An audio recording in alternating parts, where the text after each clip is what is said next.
नमस्कार, closing call में आपका स्वागत है। आपके साथ मैं हूं मानसी दवे और मेरे साथ मेरे दोनों सहयोगी अभिषेक सत्यव्रतम और शरद दुबे भी जुड़े हुए हैं।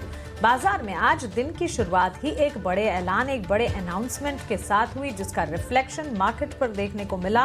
लेकिन भारतीय बाजार अपना दमखम दिखाते हुए हमने हर वक्त देखा है कि विपरीत परिस्थितियों में भी भारतीय बाजार जो है वो अपनी तेजी की चाल पकड़ कर रखते हैं। और ऐसे कई उदाहरण में से एक उदाहरण आज का ट्रेडिंग सेशन भी बनता हुआ। डोनाल्ड ट्रंप की तरफ से 25% टैरिफ का अनाउंसमेंट और उसी के साथ साथ रशिया के साथ ट्रेड करने पर पेनाल्टी। उसके डोनाल्ड ट्रंप का ही अपने बयान से पलटना और यू टर्न लेना और कहना कि अब भी नेगोशिएशंस के लिए दरवाजे खुले हैं। डोनाल्ड ट्रंप और उनके टैंट्रम्स तो हमने देखे ही हैं, देखते आए भी हैं और आगे भी देखते रहेंगे। लेकिन इन तमाम चीजों के बावजूद भारतीय बाजार मंथली एक्सपायरी के दिन भी बढ़िया रिकवरी अटेम्प्ट करता हुआ काबिले तारीफ है। आज का सेशन भारतीय बाजार ने काफी मैच्योर बिहेवियर दिखाया है। आने वाले 1.5 घंटे में बाजार की रूपरेखा कैसी है, आपकी रणनीति क्या होनी चाहिए, इन स्तरों पर बाजार में आपको क्या करना चाहिए, इन सभी चीजों पर फोकस रहेगा। लेकिन सबसे पहले ऑन द शो और बाजार की बड़ी बातें आपके सामने रख देते हैं। 2:05 पर, यानी कि यहाँ से चंद मिनटों में आपके लिए मार्केट की स्ट्रैटेजी, एफएनओ मार्केट चेक लेकर आएंगे। क्लोजिंग ट्रेड्स, हमारे बाजार के एक्सपर्ट्स हमारे साथ जुड़ेंगे, टेक्निकल और फंडामेंटल उनसे समझेंगे कि बाजार को इस वक्त वो किस तरह से देखते हैं, टेक्निकल नजरिया, साथ ही फंडामेंटल टेक्स क्या है।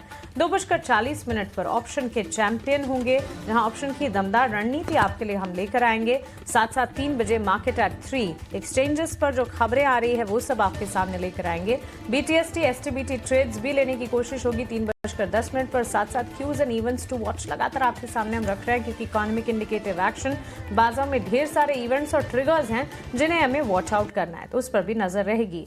बाजार की बड़ी बातें आपके स्क्रीन पर लेकर आते हैं। निचले स्तरों से निफ्टी में जबरदस्त मूवमेंट, अच्छी खासी रिकवरी। कहां हम 24,800 का इंतजार कर रहे थे और अब 24,900 के भी पार निफ्टी मजबूती की चाल पकड़ते हुए 300 अंकों की तेजी निचले स्तरों से नजर आ रही है। बैंक निफ्टी निचले स्तर से करीब 800 अंक उछलता हुआ और दोनों ही बेंचमार्क्स में अच्छा एक्शन है। 56,299 के स्तरों पर करीब 150 अंकों की मजबूती इस वक्त पाएंगे। लेकिन निचले स्तरों से अगर समझें तो 800 अंकों की मजबूती देखी जा रही है। सेक्टर स्पेसिफिक बाजार की चाल बटी हुई है। कंजम्पशन का खेमा अच्छा एक्शन दिखाते हुए एचयूएल अच्छे नंबर्स और नंबर्स के ठीक बाद एक इम्पैक्ट, मैनेजमेंट की कमेंट्री, ब्रोकरेज के बुलिश रिपोर्ट्स का असर है जो कि स्टॉक प्राइस में रिफ्लेक्ट होता हुआ। ट्रंप के टैरिफ से टेक्सटाइल पर दबाव जरूर बनता हुआ दिख रहा है, क्योंकि दुनिया भर का 4th लार्जेस्ट टैरिफ एक्सपोर्टर देश भारत, और इस तरह के इम्प्लीकेशंस आना, टैरिफ के फ्रंट पर जो अनाउंसमेंट्स आए हैं वो डोमेस्टिक मार्केट में टेक्सटाइल स्पेस के लिए डेंट का काम जरूर कर रहे हैं। Last but not the least, OMCs पर बिकवाली का दबाव है। एचपीसीएल बीपीसीएल करीब 2% तक की गिरावट आज के सत्र में देख रहे हैं। तो ये सारी की सारी खबरें जिसके इर्द गिर्द बाजार आज ट्रेंड करता हुआ नजर आ रहा है। ये बिल्कुल जी बिल्कुल, आप देखें कि बाजार में जो सबसे बड़ी बात है कि रिकवरी हो रही है। जिस तरह डिस्काउंट किया जा रहा है, ट्रम्प के जो अनाउंसमेंट्स आ रहे हैं और यू टर्न आ रहे हैं, आप देखिए कितना स्ट्रेंथ आ रहा है। डेज लो से लगभग 280 पॉइंट की रिकवरी देखने मिल रही है। सिर्फ सेक्टर्स का मूव नहीं आ रहा है, अर्निंग्स का भी इम्पैक्ट आ रहा है। और एक एक करके मानसी हमें बताने वाले कि बिग बजर्स क्या रहेंगे। ऑफ कोर्स अर्निंग्स का भी इम्पैक्ट है, सेक्टरल मूव्स आ रहे हैं, रिकवरीज देखने मिल रही है। तो क्या क्या है आपके लिस्ट में मानसी आज? एब्सोल्युटली शरद, गुड आफ्टरनून। सही कहा आपने, डोनाल्ड ट्रंप की तरफ से जो इम्प्लीकेशन है उसके ठीक विपरीत रिकवरी आ चुकी है और स्टॉक वाइज भी मूव है। अभी एचयूएल का जिक्र तो मैंने किया ही, कंजम्पशन के स्पेस में अच्छा खासा एक्शन है नतीजों के दम पर। सिर्फ एचयूएल ही नहीं, एफएमसीजी पॉकेट में अगर आप देखेंगे top performing I think Emami का स्टॉक है, जहां पर अच्छा खासा एक्शन देखने को मिला है। तो पूरा का पूरा कंजम्पशन का स्पेस है। ये टैरिफ की इस खबर से बिल्कुल अलग थलग है और कोई इम्पैक्ट इस पर तो नहीं ही पड़ा। एटलीस्ट दिन की शुरुआत से ही वन ऑफ द सेक्टर्स जहां पर हम देख रहे हैं कि एटलीस्ट मूवमेंट जो है टुवर्ड्स पॉजिटिव साइड ही नजर आई और फिलहाल इस खबर से कोई विपरीत एक्शन यहां पर नहीं दिखा। जियो फाइनेंस के स्टॉक में लगातार 3-4 ट्रेडिंग सेशन से मजबूती और आज के सत्र में भी जियो फाइनेंस का स्टॉक जो है लार्जर प्लेयर्स में टॉप परफॉर्मिंग कैटेगरी में सबसे आगे खड़ा हुआ है। इस वक्त भी 3.25% की तेजी पर यह कामकाज कर रहा है। मुनाफा घटा था इंडिगो एविएशन का, लेकिन आय में बढ़त थी। 5% का इजाफा था, जिसके चलते इंडिगो एविएशन के स्टॉक में भी आज के सत्र में करीब 3% की तेजी है। हमारे नेटवर्क ने, हमने, हमारी सिस्टर कंसर्न ने, सिस्टर चैनल ने इंडिगो एविएशन के मैनेजमेंट से भी बातचीत की। कंसर्न्स, चैलेंजेस हैं बिजनेसेस में, लेकिन बावजूद इसके रेवेन्यू के फ्रंट पर जो आंकड़े आए हैं और साथ ही मैनेजमेंट की तरफ से जो प्रतिक्रियाएं आ रही है उसका एक इम्पैक्ट है जो कि इंडिगो के स्टॉक प्राइस पर रिफ्लेक्ट जरूर हो रहा है। अच्छा, इसके अलावा डिफेंस और शिप बिल्डिंग शेयरों पर भी नजर रखिएगा जरूर, क्योंकि आज सुबह से ही इन स्टॉक्स में ये साइडवेज मूव देख रहे थे, लेकिन ग्लोबल फ्रंट से जो खबरें आ रही है उसका एक मूव हम देख रहे हैं। डिफेंस और शिप बिल्डिंग में अच्छा खासा तेजी का एक्शन देखने को मिला है। Mazagon dock, garden reach, HCL, Bharat dynamics, इन तमाम स्टॉक्स में अच्छी मजबूती देखने को मिली है। टैरिफ और टेक्सटाइल के कनेक्ट की हमने बात कर ही ली। गोकुलदास एक्सपोर्ट, अरविंद लिमिटेड जैसे स्टॉक्स हैं जो कि एक गिरावट महसूस कर रहे हैं। टैरिफ की जो खबर आई है उसके ठीक बाद हम देख रहे हैं इन स्टॉक्स पर एक इम्पैक्ट आता हुआ। और साथ साथ OMCs पर भी हमने बात कर ली, कच्चे तेल की चाल और साथ ही टैरिफ के फ्रंट पर जो अनाउंसमेंट है उसका एक विपरीत एक्शन OMCs पर, BPCL, IOC, HPCL जैसे स्टॉक्स पर। तो ये तो बाजार की तस्वीर इस वक्त आपने देखी, लेकिन इंडेक्स वाइज स्ट्रैटेजी पर नजर होनी चाहिए। अभिषेक, गुड आफ्टरनून। आज सुबह ऐसा लगा नहीं था कि इस तरह की तेजी की चाल बाजार दिखाए। उम्मीद जरूर थी और हम इनफैक्ट कह भी रहे थे कि नेगोशिएशंस के लिए जगह तो खाली बचेगी और हो सकता है कि ट्रंप जो है अपने बयान से ही पलट जाए, और हुआ कुछ ऐसा ही। इस वक्त अगर आप देखें तो बेंचमार्क्स हो चाहे ब्रॉडर मार्केट्स हो, सब कुछ स्मार्ट रिकवरी, बढ़िया रिकवरी दिखाते हुए। कैसे देख रहे हैं बाजार में इंडेक्स वाइज रणनीति? मानसी, ट्रंप को प्रेडिक्ट करना, हम तो मतलब ना जाने कितनी बार चर्चा कर चुके हैं कि ट्रंप जो कहते हैं उसके कितने गंभीर मायने निकाले जाएं, ये बड़ा मुश्किल सवाल होता है। और मतलब 24 घंटे भी नहीं हुए, ट्रंप ने फिर से पलटी मार ली, 25% टैरिफ की बात की, फिर कहा कि नहीं बातचीत हमारी चल रही है और ये फाइनल नहीं है।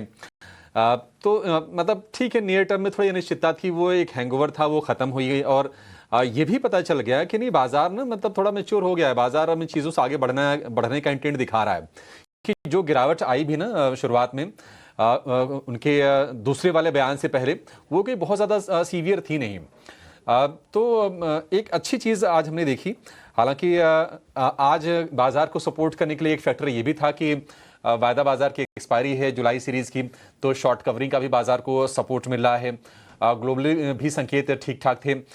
इसके अलावा नतीजे जिसको लेकर थोड़ी चिंता थी कि नतीजे कैसे आएंगे, कैसे मतलब फर्स्ट हाफ जो गया अभी तक जो 25-26 नतीजे आए थे, कॉन्फिडेंस बहुत ज़्यादा उनसे नहीं आया, बट HUL के नतीजे अच्छे आए हैं। पीछे भी अगर हम देखेंगे तो ICICI बैंक के नंबर अच्छे आए थे, इन्फोसिस के नंबर अच्छे आए थे, तो कुछ नंबर अच्छे आ रहे थे। लेकिन आज नतीजों के फ्रंट पर भी तेजी हम देख रहे हैं और HUL पूरे FMCG पैक को ही लीड करता हुआ दिख रहा है, 4% के आसपास की तेजी हमें दिख रही है। लेकिन निश्चित तौर पर जो बयान आया ट्रंप का, उसके बाद बाजार संभले और निफ्टी में रिकवरी जो है 300 अंकों के आसपास की है, 24,900 के ऊपर निकल गया है निफ्टी। और अब देखने की जो अगर अब आज तो जुलाई सीरीज के कॉन्ट्रैक्ट एक्सपायर हो जाएंगे, अगली सीरीज पर फोकस करके चलना चाहिए। लेकिन अगर हम आज की बात करें तो निफ्टी को 24,800 पर अच्छा वाला सपोर्ट दिखाई दे रहा है। मतलब जो लग रहा था कि नहीं रेजिस्टेंस हो जाएगा, वो सपोर्ट बन गया। और 25,000 पर निफ्टी के लिए रेजिस्टेंस है। 25,000 के ऊपर निकलने पर बाजार में तेजी बढ़ने की उम्मीद है। और जो टैरिफ को लेकर जो तनाव था ना, वो फिलहाल के लिए दूर होती दिख रही है। आगे जब आएगी तो अब देखी जाएंगी। और मतलब आज ये पता चल गया कि बाजार मतलब बहुत ज्यादा गंभीरता से नहीं लेगी। अब जो भी आगे आने वाला है ना, वो 25% से कम आएगा, ये मान के चलिए। ये ट्रंप की प्रेशर टेक्निक है। हम ना जाने कितने एक्सपर्ट्स हमने आज बातचीत की है और सबने यही कहा है कि ये दबाव बनाने की कोशिश है भारत के ऊपर। निफ्टी बैंक की बात करें, निफ्टी बैंक को लेकर हमने कहा भी था कि निफ्टी बैंक में ज्यादा कोई दिक्कत है नहीं और निफ्टी बैंक रिकवरी पहले दिखाएगा, और एग्जैक्टली हुआ भी। 750 अंकों की शानदार रिकवरी इंट्राडे में आई है। और इंट्राडे के लिए अगर हम सपोर्ट की बात करें तो 56,300 के आसपास है, 56,000 पर सपोर्ट मान के चलिए। और 56,500 एक छोटा रेजिस्टेंस का स्तर है। इसके ऊपर अगर निकला तो फिर 57,000 की तरफ निफ्टी बैंक बढ़ता हुआ दिखेगा। अच्छी बात क्या है निफ्टी बैंक के लिए कि स्ट्रेंथ साफ साफ दिख रही है। और जो दो बड़े वेटेज वाले शेयर हैं, HDFC बैंक और ICICI बैंक, दोनों आज साथ साथ चल रहे हैं। HDFC बैंक में हम कोई भी प्रॉफिट टेकिंग नहीं देख रहे हैं, ये बहुत बढ़िया साइन है। 2,000 रुपए के ऊपर शेयर निकला हुआ है और 2,000 रुपए के ऊपर टिका भी हुआ है। यहां से अगर हम देखें तो बढ़िया सपोर्ट 56,000 पर निश्चित तौर पर है। और 56,500 पर कोई खास रेजिस्टेंस नहीं है। मतलब अगर आगे चला, अगर छोटा सा रेजिस्टेंस है, उसके आगे चला तो 57,000 के लेवल आप निफ्टी बैंक में देखेंगे। निफ्टी बैंक हमारा कन्विक्शन थोड़ा ज्यादा था कि निफ्टी के मुकाबले मजबूत है। थोड़ा सेंटिमेंटल इंपैक्ट शुरुआत में आया, लेकिन क्लैरिफिकेशन आने के बाद फिर बाजार ने पूरी तरह से टैरिफ वाले टेंशन को खारिज कर दिया और बेहतरीन तेजी हो रही है। और डे हाई पर दोनों के दोनों इंडेक्स आपको इस वक्त कारोबार करते दिखाई देंगे। 750 अंकों की रिकवरी निफ्टी बैंक में, और निफ्टी देखिए आप मजबूती के साथ ये अब आके टिका हुआ है 24,900 के ऊपर। वैसे तेजी आपको देखिए 50 अंकों की, लेकिन रिकवरी देखेंगे तो बहुत ही शानदार रिकवरी आज के सत्र में आई है।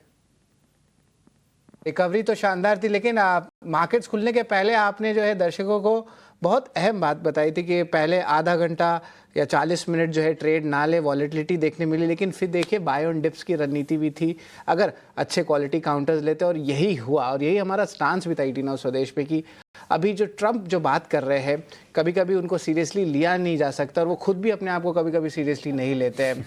और ऑफ कोर्स ट्रंप को जो अगर समझना हो तो मुश्किल नहीं, नामुमकिन होता है। शायद ये कहीं से कॉपी किया गया था ये डायलॉग, पता नहीं किसने मुझे बोला। लेकिन देखिए अब वापस बाजार आ गए, फंडामेंटल्स आ गए, अर्निंग्स आ गए, सब पे अब फोकस रहने वाली है। अभिषेक। हाँ बिल्कुल बिल्कुल, निश्चित तौर पर शरद, ट्रंप को मतलब समझ पाना ना, हम आप क्या ना जाने कितने बड़े बड़े फंड मैनेजर लगे हुए हैं, एक से एक इन्वेस्टमेंट बैंकर्स हैं, बहुत मुश्किल है। हम तो सुबह शिकागो से न्यूयॉर्क से अपने 2 एक्सपर्ट्स को भी जोड़ा था, उनको भी कहाँ पता कि आखिर ट्रंप करेंगे क्या। तो ये तो होता ही है ट्रंप। लेकिन शरद, एक बहुत ही इंपॉर्टेंट चीज मैं बता रहा हूं। देखिए ट्रंप को ना प्रेडिक्ट करना बड़ा मुश्किल है, जरूर है, लेकिन ट्रंप जो चाहते थे ये टैरिफ वाले टेंट्रम के को लेकर ऑलमोस्ट उन्होंने अपनी चीजों को अचीव कर लिया। आपने देखिए जापान, कोरिया दोनों के साथ डील की। पहले जो टैरिफ थी अब उससे ज्यादा टैरिफ है, 15% के टैरिफ है दोनों के दोनों देशों पर, और कमिटमेंट भी ले लिया कि आप हमारे यहां निवेश कीजिए। ईयू के साथ उन्होंने डील की, 15% का टैरिफ जरूर लगाया, लेकिन अपनी शर्तें मनवा ली। इंडोनेशिया, मतलब जिन भी देशों के साथ उन्होंने किया है ना, अपनी शर्तों को धीरे धीरे करके ट्रंप मनवा रहे हैं।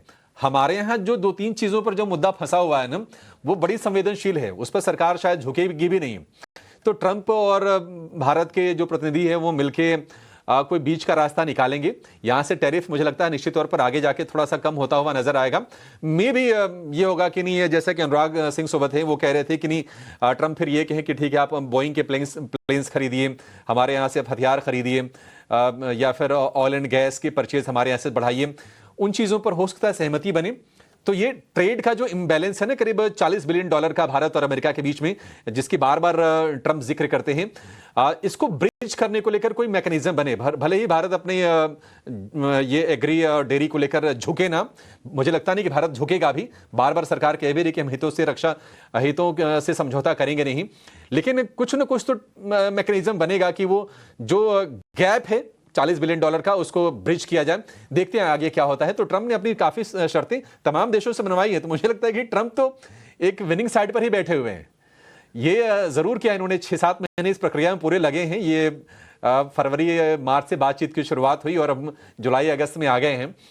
तो देखते हैं कि भारत के साथ किस तरह की अरेंजमेंट बनती है।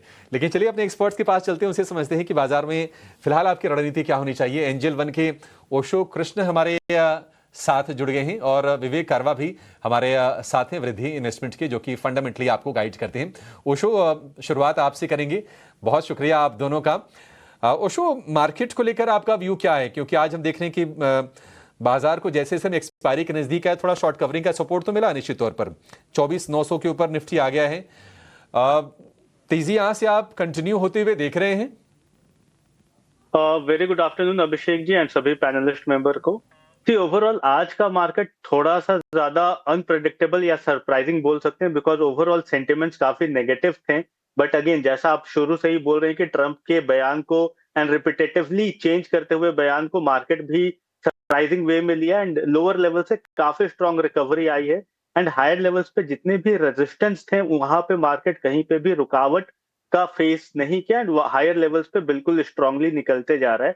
बट अभी भी मुझे लगता है जो ओवरऑल ट्रेंड है, अगर हम ये टैरिफ के कंसर्न्स को हटा करके, नॉइज को हटा करके मार्केट के डेवलपमेंट्स पे ध्यान दें, तो अभी भी 24,950 930 स्पॉट लेवल्स पे काफी क्रूशियल जोन है, बिकॉज ये 50 डे एक्सपोनेंशियल मूविंग एवरेज जहां से मार्केट में एक ब्रेकडाउन देखने को मिला था, एंड 61.8% फिबोनाची रिट्रेसमेंट, ये दोनों से कोइंसाइड करता है। सो मुझे लगता है जब तक 950 के नीचे रहता है मार्केट, तब तक थोड़ा सा हमें कॉशन ही मेंटेन करके चलना चाहिए, एंड हायर लेवल्स पे again 25,000 again psychological mark and even bearish gap भी है, तो ये 950 से 25,000 का जोन काफी क्रूशियल हर्डल है निफ्टी के लिए। तो जब तक इसे डिसाइसिवली सरपास नहीं करता है, साइडवेज टू नेगेटिव के ही सेंटिमेंट्स हमें मार्केट में बनते हुए दिखाई देंगे।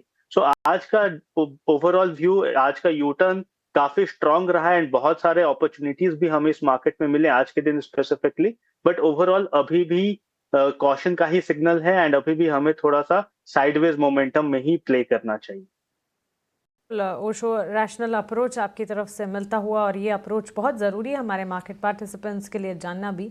माना कि बाजार में इतनी बढ़िया रिकवरी, अच्छी खासी तेज़ी देखने को मिली है, लेकिन कॉशन प्रैक्टिस करना, एहतियात बरतना बेहद ज़रूरी है ऐसे मार्केट में, क्योंकि काफ़ी सारे न्यूज़ फ्लोज एंड डेवलपमेंट्स हैं। और ऐसे में टेक्निकल नज़रिया तो है ही, लेकिन फंडामेंटल आउटलुक बाजार का भी और इम्पॉर्टेंट हो जाता है। और ये फंडामेंटल आउटलुक बताने के लिए हमारे साथ विवेक कारवा जुड़ गए हैं। विवेक, गुड आफ्टरनून, स्वागत है आपका 18 Hours स्वदेश पे। अपना समय देने के लिए शुक्रिया। बड़ा अनाउंसमेंट आता हुआ दिखा, बाजार ने उस पर एक नीजोक रिएक्शन भी दिखाया, सेकंड हाफ तक तस्वीर पूरी तरह से बदलती हुई नजर आई। वैसे अगर इस अनाउंसमेंट के साथ सेक्टर्स को जोड़ने की कोशिश करें, एक तो टेक्सटाइल है जो सबसे ज्यादा पेन प्रेशर रहा है, लेकिन विवेक साथ साथ एक बात तो ये भी है कि अपने एग्री सेक्टर, डेयरी स्पेस को हम पूरी तरह से खोलना पॉसिबल नहीं है, और अपने हितों की रक्षा के लिए हमें शायद ऑयल इंपोर्ट से साथ ही डिफेंस इक्विपमेंट के लिए रशिया की तरफ रुख भी करना पड़े, जो कि हम करते भी आए हैं। इन तमाम चीजों को मद्देनजर रखते हुए इस पूरे डेवलपमेंट को आप कैसे देखते हैं? Good afternoon. पहले तो मैं ये आपको एक डिस्क्लोजर दे दूं कि मैं पिछले 15 साल से ट्रम्प का फैन हुआ करता था, और कुछ हद तक उनकी किताब पढ़ी थी मैंने, मतलब 15 साल पहले, थिंक बिग करके। आप अभी उस किताब का नाम थिंक बिग है, पहले भी वो ऐसे ही मुफ्त हुआ करते थे, थिंक बिग किक एस था बुक का नाम। तो ये हर एक जो कॉलेज का बच्चा होता है उसको डेफिनेटली पढ़नी चाहिए, बहुत इंटरेस्टिंग बुक है। वो बिल जैंकर और डोनाल्ड ट्रम्प की है। अब देखिए, जैसे अभिषेक ने कहा, बहुत चीजें उन्होंने ऑलरेडी हासिल कर ली है, और एक लीडर की खासियत यही होती है कि आप या तो इतना कंफ्यूज और प्रेशर डाल के रखो पूरे सिस्टम पे, ताकि आपके टर्म्स एंड कंडीशंस के ऊपर वो लोग भी अग्रीमेंट पे आ जाए। लेकिन ट्रम्प साहब ने एक चीज खुद ही कही थी कुछ समय पहले, कहा था कि जो भारत के प्रधानमंत्री है Modi, he is a tough man, tough negotiator and better than me. तो आपको ये मतलब पिछले 1 महीने से हम लोग सुन रहे हैं कि डील होगा होगा होगा। अब डेफिनेटली टफ नेगोशिएशंस दोनों साइड से चल रहे होंगे, और भारत भी अपने हितों को छोड़ने वाला नहीं है, ये पक्की बात है, क्योंकि अपने पास भी जो प्रधानमंत्री वो भी एक टफ नेगोशिएटर है। तो अब इस डिले के चक्कर में ये हो रहा है कि कुछ तो दबाव बनाया जाए, और दबाव बनाने का ये कार्यक्रम था कल का, एक कोशिश थी। और ऑलरेडी उसके बाद में एक और ट्वीट कर दिया है कि डील अभी भी बातचीत चल रही है, ये फाइनल नहीं है।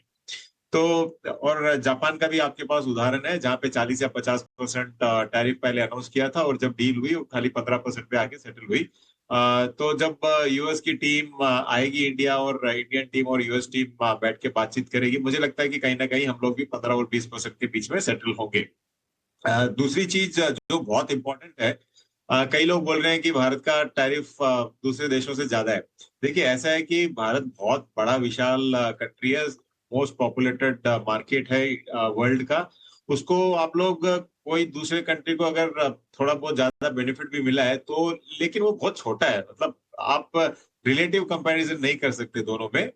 काफी जैसे वियतनाम वगैरह बहुत छोटे कंट्रीज है जहां पे आपको, और नेगोशिएशन में फाइनली क्या हुआ, वियतनाम ने तो पूरा अपना देश ही खुला छोड़ दिया है, मतलब ऑलमोस्ट यूएस के कंट्रोल में आ गए, जहां पे इंपोर्ट पे कोई टैक्स नहीं लगेगा लेकिन एक्सपोर्ट्स पे खाली लगेगा। तो ये ऐसा सिचुएशन भारत में नहीं होने वाला है। तो इसके लिए मुझे लग रहा है कि जितने भी सेक्टर मार्केट को रियलाइजेशन होते ही एक बाइंग अपॉर्चुनिटी को मतलब डीआईएस ने आज पक्का यूज किया, और इसके लिए आज हम लोग ग्रीन में। तो जितने भी ये सेक्टर्स है, मुझे नहीं लगता है कि कोई खास नेगेटिव होने वाला है। आज जो था वो हो गया है, अब फाइनल डील का ही वेट करेंगे, क्योंकि इससे अब बुरा तो मेरे हिसाब से कोई भी नहीं कर पाएगा। जी बिल्कुल। ट्रम्प, अमेरिका और उनके प्रॉब्लम्स, और पूरे दुनिया को भी वो प्रॉब्लम्स दिए जा रहे हैं, लेकिन प्रॉब्लम जहाँ नहीं है वो है हमारे क्लोजिंग कॉल्स की तरफ से। और हमारे टेक्निकल गेस्ट अशोक कृष्ण जो है थोड़ी टेक्निकल कॉल्स देंगे, लेकिन चलिए अब चलते हैं हमारे क्लोजिंग ट्रेड्स की तरफ।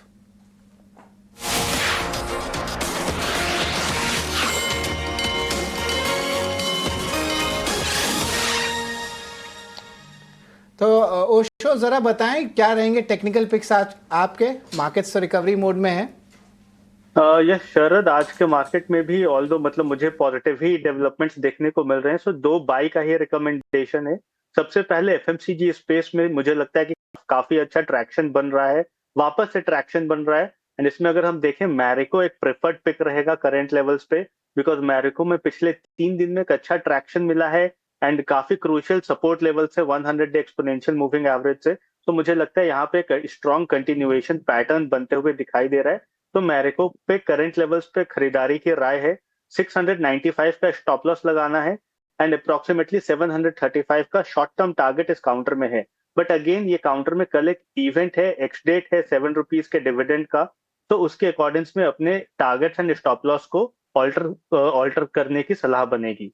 सेकेंड काउंटर है ग्रासिम। ग्रासिम में अगर हम देखें तो काफी दिनों की फॉल के बाद या करेक्शन के बाद पिछले 3 दिनों में एक अच्छा कुशन लेकर के काउंटर में एक रिवर्सल का सिग्नल बनते हुए दिखाई दे रहा है एंड टेक्निकली भी बहुत सारे पैरामीटर्स में एक स्ट्रॉन्ग रिवर्सल के सिग्नल्स दिखाई दे रहे हैं।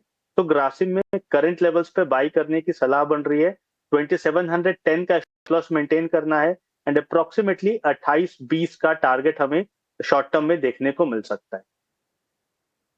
ओशो के पिक्स की बात करें तो ग्रासिम इंडस्ट्रीज है और मैरिको है। अगर मैरिको की बात करें तो एफएमसीजी स्पेस जो है तो स्टार्टिंग और ट्रेड से ही देखें तो एक अच्छी अपमूव देखने मिल रही थी ना। अब देखें एचयूएल के भी नतीजे आए, वहाँ पे वॉल्यूम का बीट था और ओवरऑल जो है पूरे सेक्टर में देखें तो एक अच्छी मोमेंटम देखने मिली है और एफएमसीजी सपोर्ट किया है, डिफेंसिव्स भी है और कहेंगे कि अच्छी मूवमेंट है। डेज हाई पे देखिए निफ्टी एफएमसीजी इंडेक्स तो 2% ऊपर है। Vivek sir, FMCG flight to safety वाली भी सेगमेंट है, लेकिन कुछ अच्छी कमेंट्री रूरल सेगमेंट में भी आया। किस तरह देख रहे हैं एफएमसीजी स्पेस पे? बाइंग बहुत अच्छा इंटरेस्ट आ रहा है आज। देखिए, मुझे लगता है कि एक दिन का फिनोमिनन है ये, क्योंकि ओवरऑल जो एफएमसीजी है अभी तक वो कॉन्फिडेंस या फिर वो वैल्यूएशन कंफर्ट इतना नहीं आया है। और जो इंडेक्स था मतलब 57 और जो निफ्टी एफएमसीजी चल रहा था 54 जाके आज ऑलमोस्ट मतलब 50% से ज्यादा रिकवरी दे चुका है। तो मुझे लगता है कि हाँ, फ्लाइट टू सेफ्टी ठीक है। जब ऐसा माहौल होता है तो होता है कि जो कंजम्पशन स्टोरी है, क्योंकि एफएमसीजी और यूएस का कोई लेना देना नहीं रहेगा almost most of the areas में, तो इसके लिए एक सेंटीमेंट बूस्टर है। लेकिन मुझे लगता है कि काफी वैल्यूएशन वापस बढ़ चुके हैं, रिकवरी दिखा चुका है सेक्टर, तो बहुत ज्यादा बुलिश नहीं रहूंगा मैं। तो यहाँ से हो सकता है कि 4-5% ऊपर नीचे और मूवमेंट करेगा और रेंज बाउंड में रह सकता है। एफएमसीजी स्पेस में रेंज बाउंड मूवमेंट हो सकता है और वैल्यूएशंस अभी भी क्वेश्चनेबल है। तो ये राय जो है विवेक जी की तरफ से आ रही है। लेकिन चलिए एक छोटा सा ब्रेक लेते हैं। ब्रेक के उस पार जो है पुलकित हमारे साथ जुड़ेंगे। वायदे बाजार की क्या जो है ओवरऑल पोजीशनिंग है और अहम कॉल्स, ट्रेडिंग कॉल्स जहाँ पे कमाई के मौके देखेंगे, वहाँ पे हमारी नज़र होगी।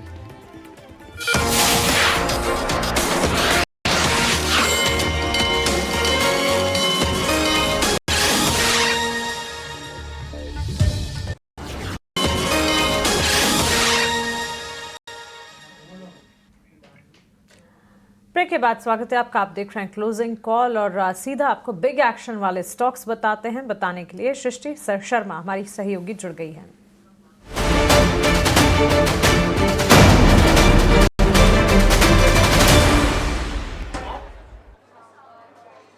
तो देखिए बिग एक्शन में आज ढेर सारे काउंटर्स हैं जहां पर नतीजों के दम पे जबरदस्त एक्शन है। शुरुआत करते हैं एफएमसीजी कंपनियों से, जहां पर एचयूएल एक शानदार नतीजे इस बार कंपनी ने घोषित किए। मुनाफा उम्मीद से काफी अच्छा रहा और इसी के साथ साथ आप अगर इनके वॉल्यूम ग्रोथ देखेंगे तो वो भी 3% की रही उम्मीद के मुताबिक। वहां पर डिसअपॉइंटमेंट नहीं था।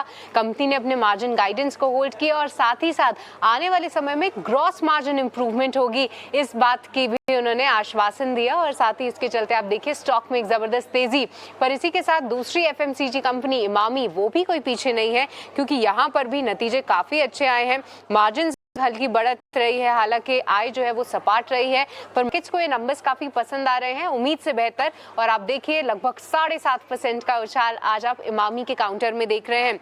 इसी के साथ साथ बात करते हैं इंटरग्लोब एविएशन की। देखिए नतीजे तो ठीक आए थे, पर मैनेजमेंट की कमेंट्री ने जिस तरीके से आने वाले टाइम में उनके एक्सपेंशन प्लान्स हैं उसको लेकर काफी पॉजिटिव रहे, और ब्रोकरेजेस को भी ये काउंटर काफी पसंद आ रहा है। आप देखिए इंटरग्लोब एविएशन, यहाँ पे नुवामा ने अपनी खरीदारी की राय बरकरार रखी है, लक्ष्य यहाँ पे बढ़ाया है, और मोतीलाल ओसवाल भी, इन्होंने भी खरीदारी की राय बरकरार रखते हुए 6,900 के इस पे टारगेट्स दिए हैं।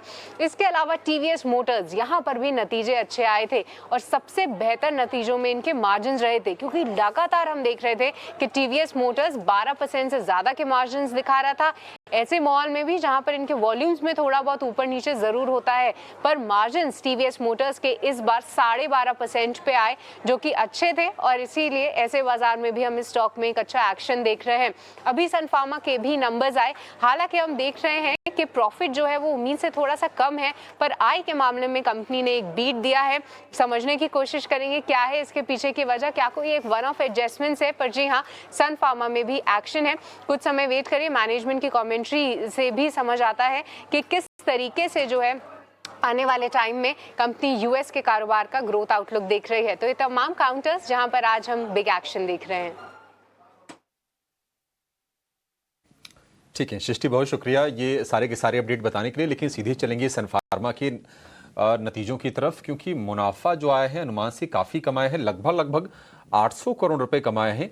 हालांकि अगर हम आय की बात करें तो आय जो हमारा अनुमान था 13,738 करोड़ रुपए का, उससे थोड़ा सा बढ़ के आया है 13,700 करोड़ रुपए के आसपास का। तो मुनाफा कम है, आय बेहतर है। देखते हैं कि मार्जिन वगैरह कंपनी कैसे रिपोर्ट करती है। लेकिन स्पेशलिटी कारोबार काफ़ी टाइम से हम देख रहे थे कि सन फार्मा के लिए अच्छा कर रहा था। और अगर हम Q1 FY24 की अगर हम बात करें तो उसके नंबर्स तो FY25 की अगर हम बात करें, लास्ट ईयर वाला, बहुत ही सॉलिड नंबर पेश किए थे सन फार्मा ने।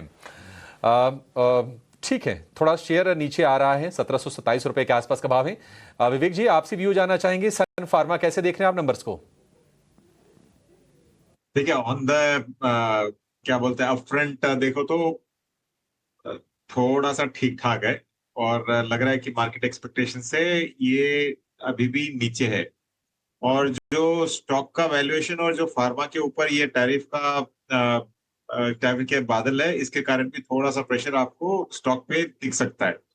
लेकिन ओवरऑल मुझे लगता है कि फार्मा एज अ सेक्टर ये अगर और नीचे जाता है थोड़ा बहुत भी, अगर 1600 या 1650 के आजू बाजू, तो ये बहुत अच्छी अपॉर्चुनिटी होगी, क्योंकि ये टैरिफ का मामला मुझे नहीं लगता है कि फार्मा सेक्टर पे एज सच ज्यादा दबाव बना के रखने वाला है। तो एक्सपेक्टेशन के बराबर सा आया है रिजल्ट, और इसके कारण स्टॉक में थोड़ा सा प्रेशर है। और बाकी डिटेल तो एनालिसिस अब करना पड़ेगा। फार्मा को लेकर ये व्यू विवेक जी का। शेयर थोड़ा सा नीचे है, ज़्यादा नीचे नहीं है। वैसे हम देख रहे थे कि नतीजे जस्ट आए थे तो शेयर ये हरे निशान में ट्रेड कर रहा था, अब लाल निशान में आपको दिखाई देगा। 0.25% के आसपास की गिरावट है। लेकिन आज जुलाई सीरीज की एक्सपायरी है, तो जरा ये देख लेते हैं कि एक्सपायरी कहाँ पर होती हुई नजर आ रही है। जो रोल ओवर्स के डेटा हैं निफ्टी बैंक के या फिर स्टॉक्स के, ज़्यादा वाले या फिर कम वाले, वो किस तरह के हैं। हमारे साथ जुड़ गए हमारे सहयोगी पुलकित बताइए क्या पिक्चर है वायदा से। जी अभिषेक जी, तो बाजार की पिक्चर तो काफ़ी हरी और अच्छी नज़र आ रही है। हम देख रहे हैं कि सुबह एक बॉटम आउट किया मार्केट ने आज के लिए, और वहाँ से एक अच्छा मूव दिया भी। बाजार में जो वायदा बाजार में जो डेटा है उसको थोड़ा सा पढ़ते हैं। इंडिया विक्स लगभग 11.7 के आसपास है, ये कोई दिक्कत वाली बात नहीं है। निफ्टी का जो पीसीआर है, अब चूंकि आज एक्सपायरी और इतनी बाइंग आई है तो थोड़ा सा बढ़ चुका है, ये 1.1 के आसपास पहुंच चुका है। लेकिन आज चूंकि एक्सपायरी हो जाएगी तो अब इस पीसीआर का बहुत ज़्यादा मतलब नहीं, क्योंकि कल से वापस एक नई सीरीज चालू हो जाएगी। मोस्ट एक्टिव पुट की बात करें तो 24,700 के ऊपर है, और अगर मोस्ट एक्टिव कॉल की बात करें तो ये 24,800 और 24,900, ये दो लेवल के ऊपर एक सबसे ज़्यादा एक्टिवनेस देखी गई वॉल्यूम के टर्म्स में।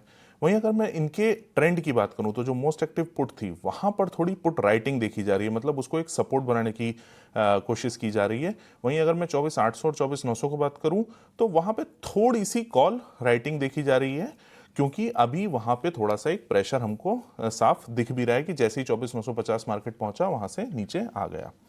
वहीं अगर मैं हाईएस्ट कॉल ओपन इंटरेस्ट की बात कर लेता हूं तो वो 25,000 के ऊपर है, और हाईएस्ट पुट ओपन इंटरेस्ट की बात करूं तो ये 24,900 के ऊपर है। वहीं बैंक निफ्टी की बात कर लेते हैं तो पीसीआर लगभग 1.09 के आसपास है, और हाईएस्ट कॉल ओपन इंटरेस्ट इसका भी 57,000 और पुट का ओपन इंटरेस्ट 56,000 के ऊपर है। अब चूंकि आज एक्सपायरी है, बड़े मूव्स हम देख चुके हैं, तो मैं दर्शकों को एक रेंज दे देता हूं कि इसके अगर ये रेंज के बाहर निकलता है तो आज हम एक अच्छी तगड़ी शॉर्ट कवरिंग देखेंगे। तो वो रेंज बहुत थोड़ी सी बड़ी है, और वो है 24,950 से लेके 25,050।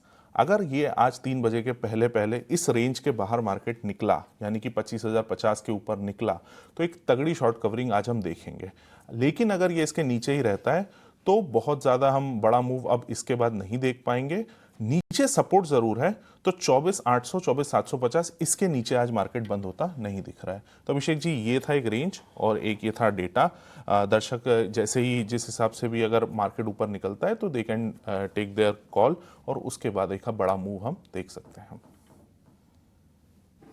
ये बिल्कुल इम्पॉर्टेंट लेवल्स पे जो है नज़र ज़रूर रखेगी, और क्लोजिंग जो है पुलकित बता रहे थे ये बहुत इंपॉर्टेंट रहेगा, जो है कल की चाल या अगले हफ्ते की चाल को डिटरमाइन करेगा, तो उस पर भी हमारी नज़र ज़रूर रहेगी। न्यू एज टेक स्टॉक्स में डिलीवरी को एक बार स्क्रीन पे लाए विवेक सर। डिलीवरी की स्टॉक लगभग 4% ऊपर है, और यहाँ पे आपको सस्टेन बाइंग भी देखने मिल रही है। सो लॉजिस्टिक्स एज अ होल जो है ऑफकोर्स कई बहुत सारे पॉकेट्स में अंडर वैल्यूएशंस भी देखने मिल रहे हैं। आप किस तरह लॉजिस्टिक्स स्पेस देख रहे हैं एज अ होल, और यहाँ पे कुछ इंटरेस्टिंग पॉकेट्स लग रहे हैं जहाँ पे अच्छी मूवमेंट देखने मिल सकती है लंबे समय के लिए? देखिए, लॉजिस्टिक्स काफी हद तक प्ले आउट हो चुका है। पहला तो ये मेरा मानना है, और दूसरा ओवरऑल आप अगर लॉजिस्टिक्स देखो तो जो सस्ती कंपनीज या फिर वैल्यूएशन जो कंफर्ट है, वो जैसे टीसीआई एक्सप्रेस या फिर एक हद तक कंटेनर कॉर्पोरेशन, वैसी कंपनीज में मुझे बेहतर देखने को मिल रहा है। और जहां तक इस स्टॉक का सवाल है, ये बहुत रैली दिखा चुका है एक्चुअली स्टॉक। जितना भी करेक्शन हुआ था ट्रम्प साहब के आने के पहले, उसके बाद में ये पूरा का पूरा उस जो रिकवरी जहां से फॉल होना चालू हुआ वहां से भी ऊपर ये चल रहा है। और वैल्यूएशन आई थिंक आज के दिन एग्जैक्टली याद नहीं है मुझे, लेकिन ये रहेगा करीबन 200 के पी के आजू बाजू। तो थोड़ा सा रिस्की बेट हो सकता है। हाँ, आप अगर और थोड़ा ऊपर जाते हो तो इन स्टैगर्ड मैनर प्रॉफिट बुक करना बेटर रहेगा। तो मेरे पास है नहीं कोई भी लॉजिस्टिक स्टॉक्स आज के दिन, क्योंकि वैल्यूएशन कंफर्ट सब जगह पे नहीं है। लेकिन जैसे मैंने कहा, बाकी 2-3 स्टॉक्स है, वहां पे आपको ज्यादा नजर रखनी चाहिए ये इस कंपनी से ज्यादा।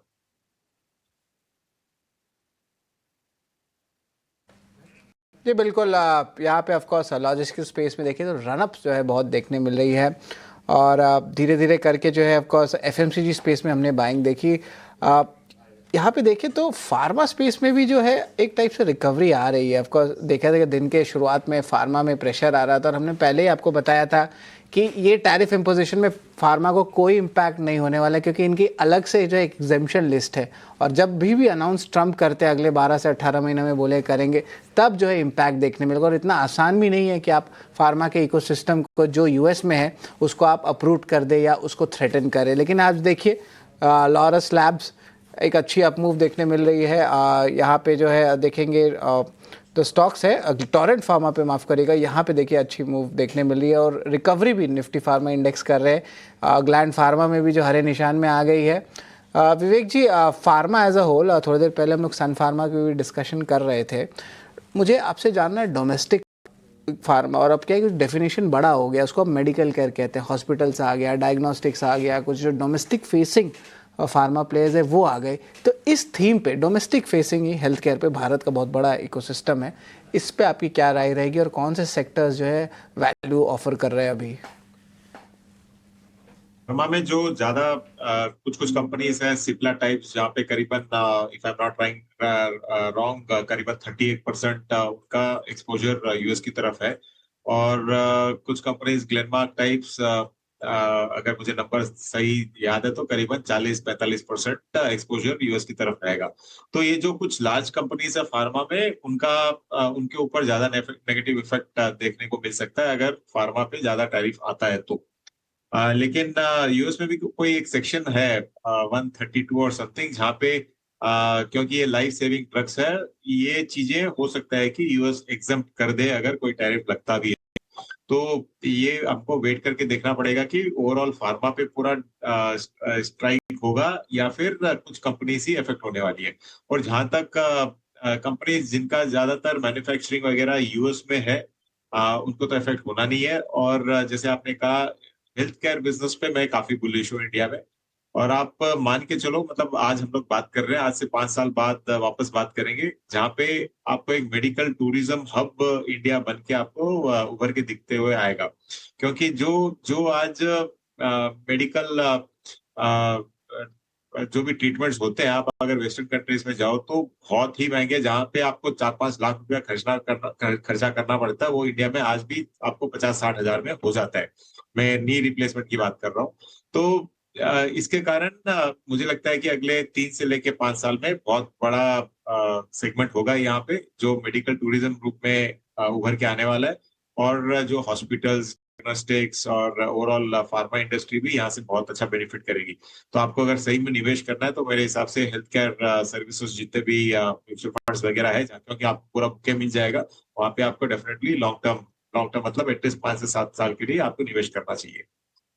लॉन्ग टर्म निवेश पे जो ऑफकोर्स नज़र रखेंगे, मेडिकल टूरिज्म ऑफकोर्स जो अफ्रीका हुआ, एशिया हुआ और इवन डेवलपिंग कंट्रीज, जहाँ पे जो है बहुत सारे लोग आते हैं, स्पेशली हैदराबाद, कलकत्ता, और यहाँ पे देखें तो ये बड़े मेडिकल टूरिज्म सेक्टर्स है। तो ये बहुत इमर्जिंग थीम है और लंबे समय के लिए जो है आप यहाँ पे इन्वेस्ट कर सकते हैं, विवेक जी का मानना है। और एक बार वेदांता के आंकड़े पे भी फोकस कर लेते हैं। यहाँ पे जो है नंबर्स आ रहे हैं, सीक्वेंशियल नंबर्स देखें तो कंसोलिडेटेड बेसिस पे जो है आप कह सकते हैं कि प्रॉफिट जो है थोड़ा सा गिरावट आई है। 3500 करोड़ का प्रॉफिट अब लगभग 3200 करोड़ का है। तो थोड़े सेलिंग प्रेशर जो है वेदांता में देखने मिल रही है।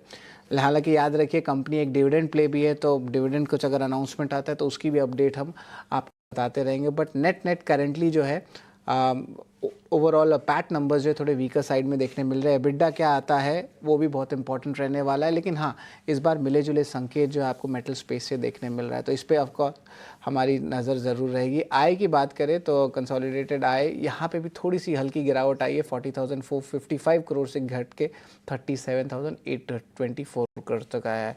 तो यहाँ पे थोड़ी सी जो है आप कह सकते हैं सेलिंग प्रेशर स्टॉक में दिख रही है। स्टॉक लगभग 1% की गिरावट पे है। लेकिन चलिए अब हम हरीश जी के साथ जुड़ते हैं। हरीश जी, आपके जो है इंपॉर्टेंट टेक्निकल पिक्स आप रेडी रखें, हम एक छोटी सी ब्रेक के बाद आते हैं।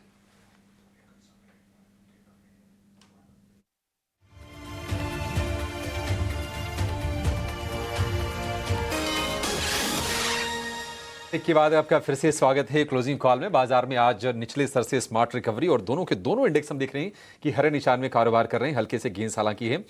निफ्टी बैंक है करीब 65 अंकों पर, लेकिन 56,200 के ऊपर निफ्टी बैंक है। और निफ्टी की बात करें तो 24,900 के आसपास आपको कारोबार होता हुआ दिखेगा।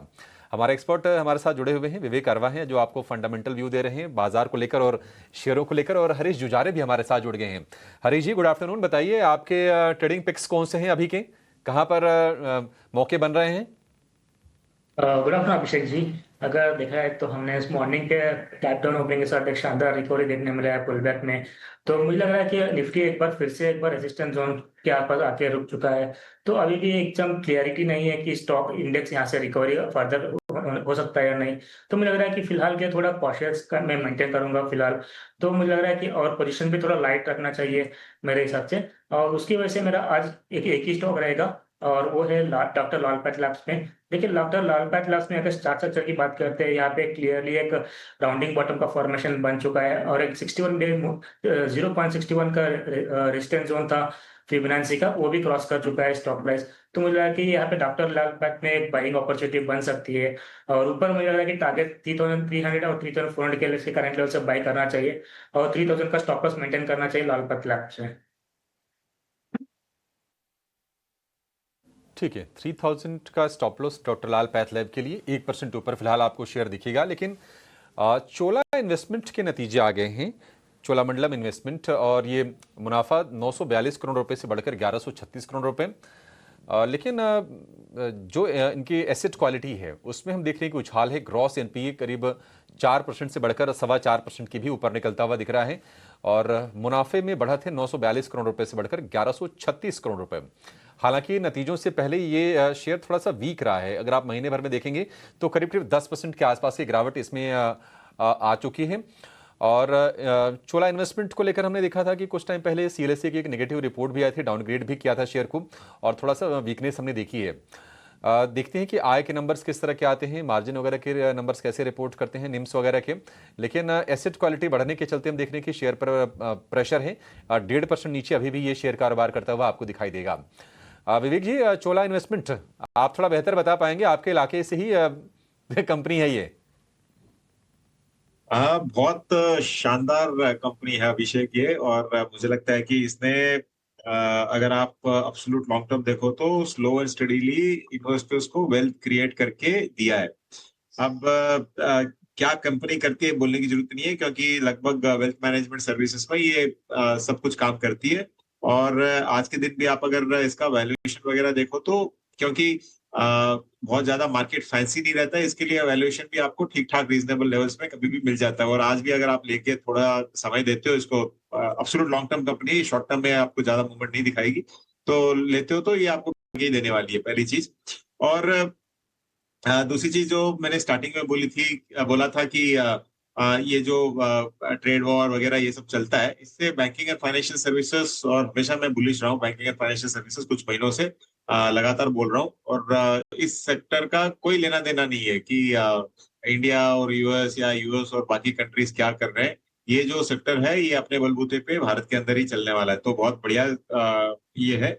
आई थिंक लॉन्गर टर्म के लिए ये ठीक ही है कंपनी। लॉन्ग टर्म के लिए ठीक है चोला इन्वेस्टमेंट। ये मोरोगप्पा ग्रुप की कंपनी है। अगर हम कॉन्ग्लोमरेट की बात करें तो सबसे पुराने बिजनेस ग्रुप में से एक है। उसमें आप देखिए ईआईडी पैरी, शांति गियर जैसी कंपनीज हैं, चोला इन्वेस्टमेंट है, ट्यूब इन्वेस्टमेंट है, और इसके अलावा हम देख रहे थे कि हाल फिलहाल कोरोमंडल में तेजी आ रही थी, कोरोमंडल भी उसी ग्रुप की कंपनी है। तो चोला इन्वेस्टमेंट की ये नंबर अच्छी कंपनी है, बट ये वैल्यूएशन भी अच्छे हैं।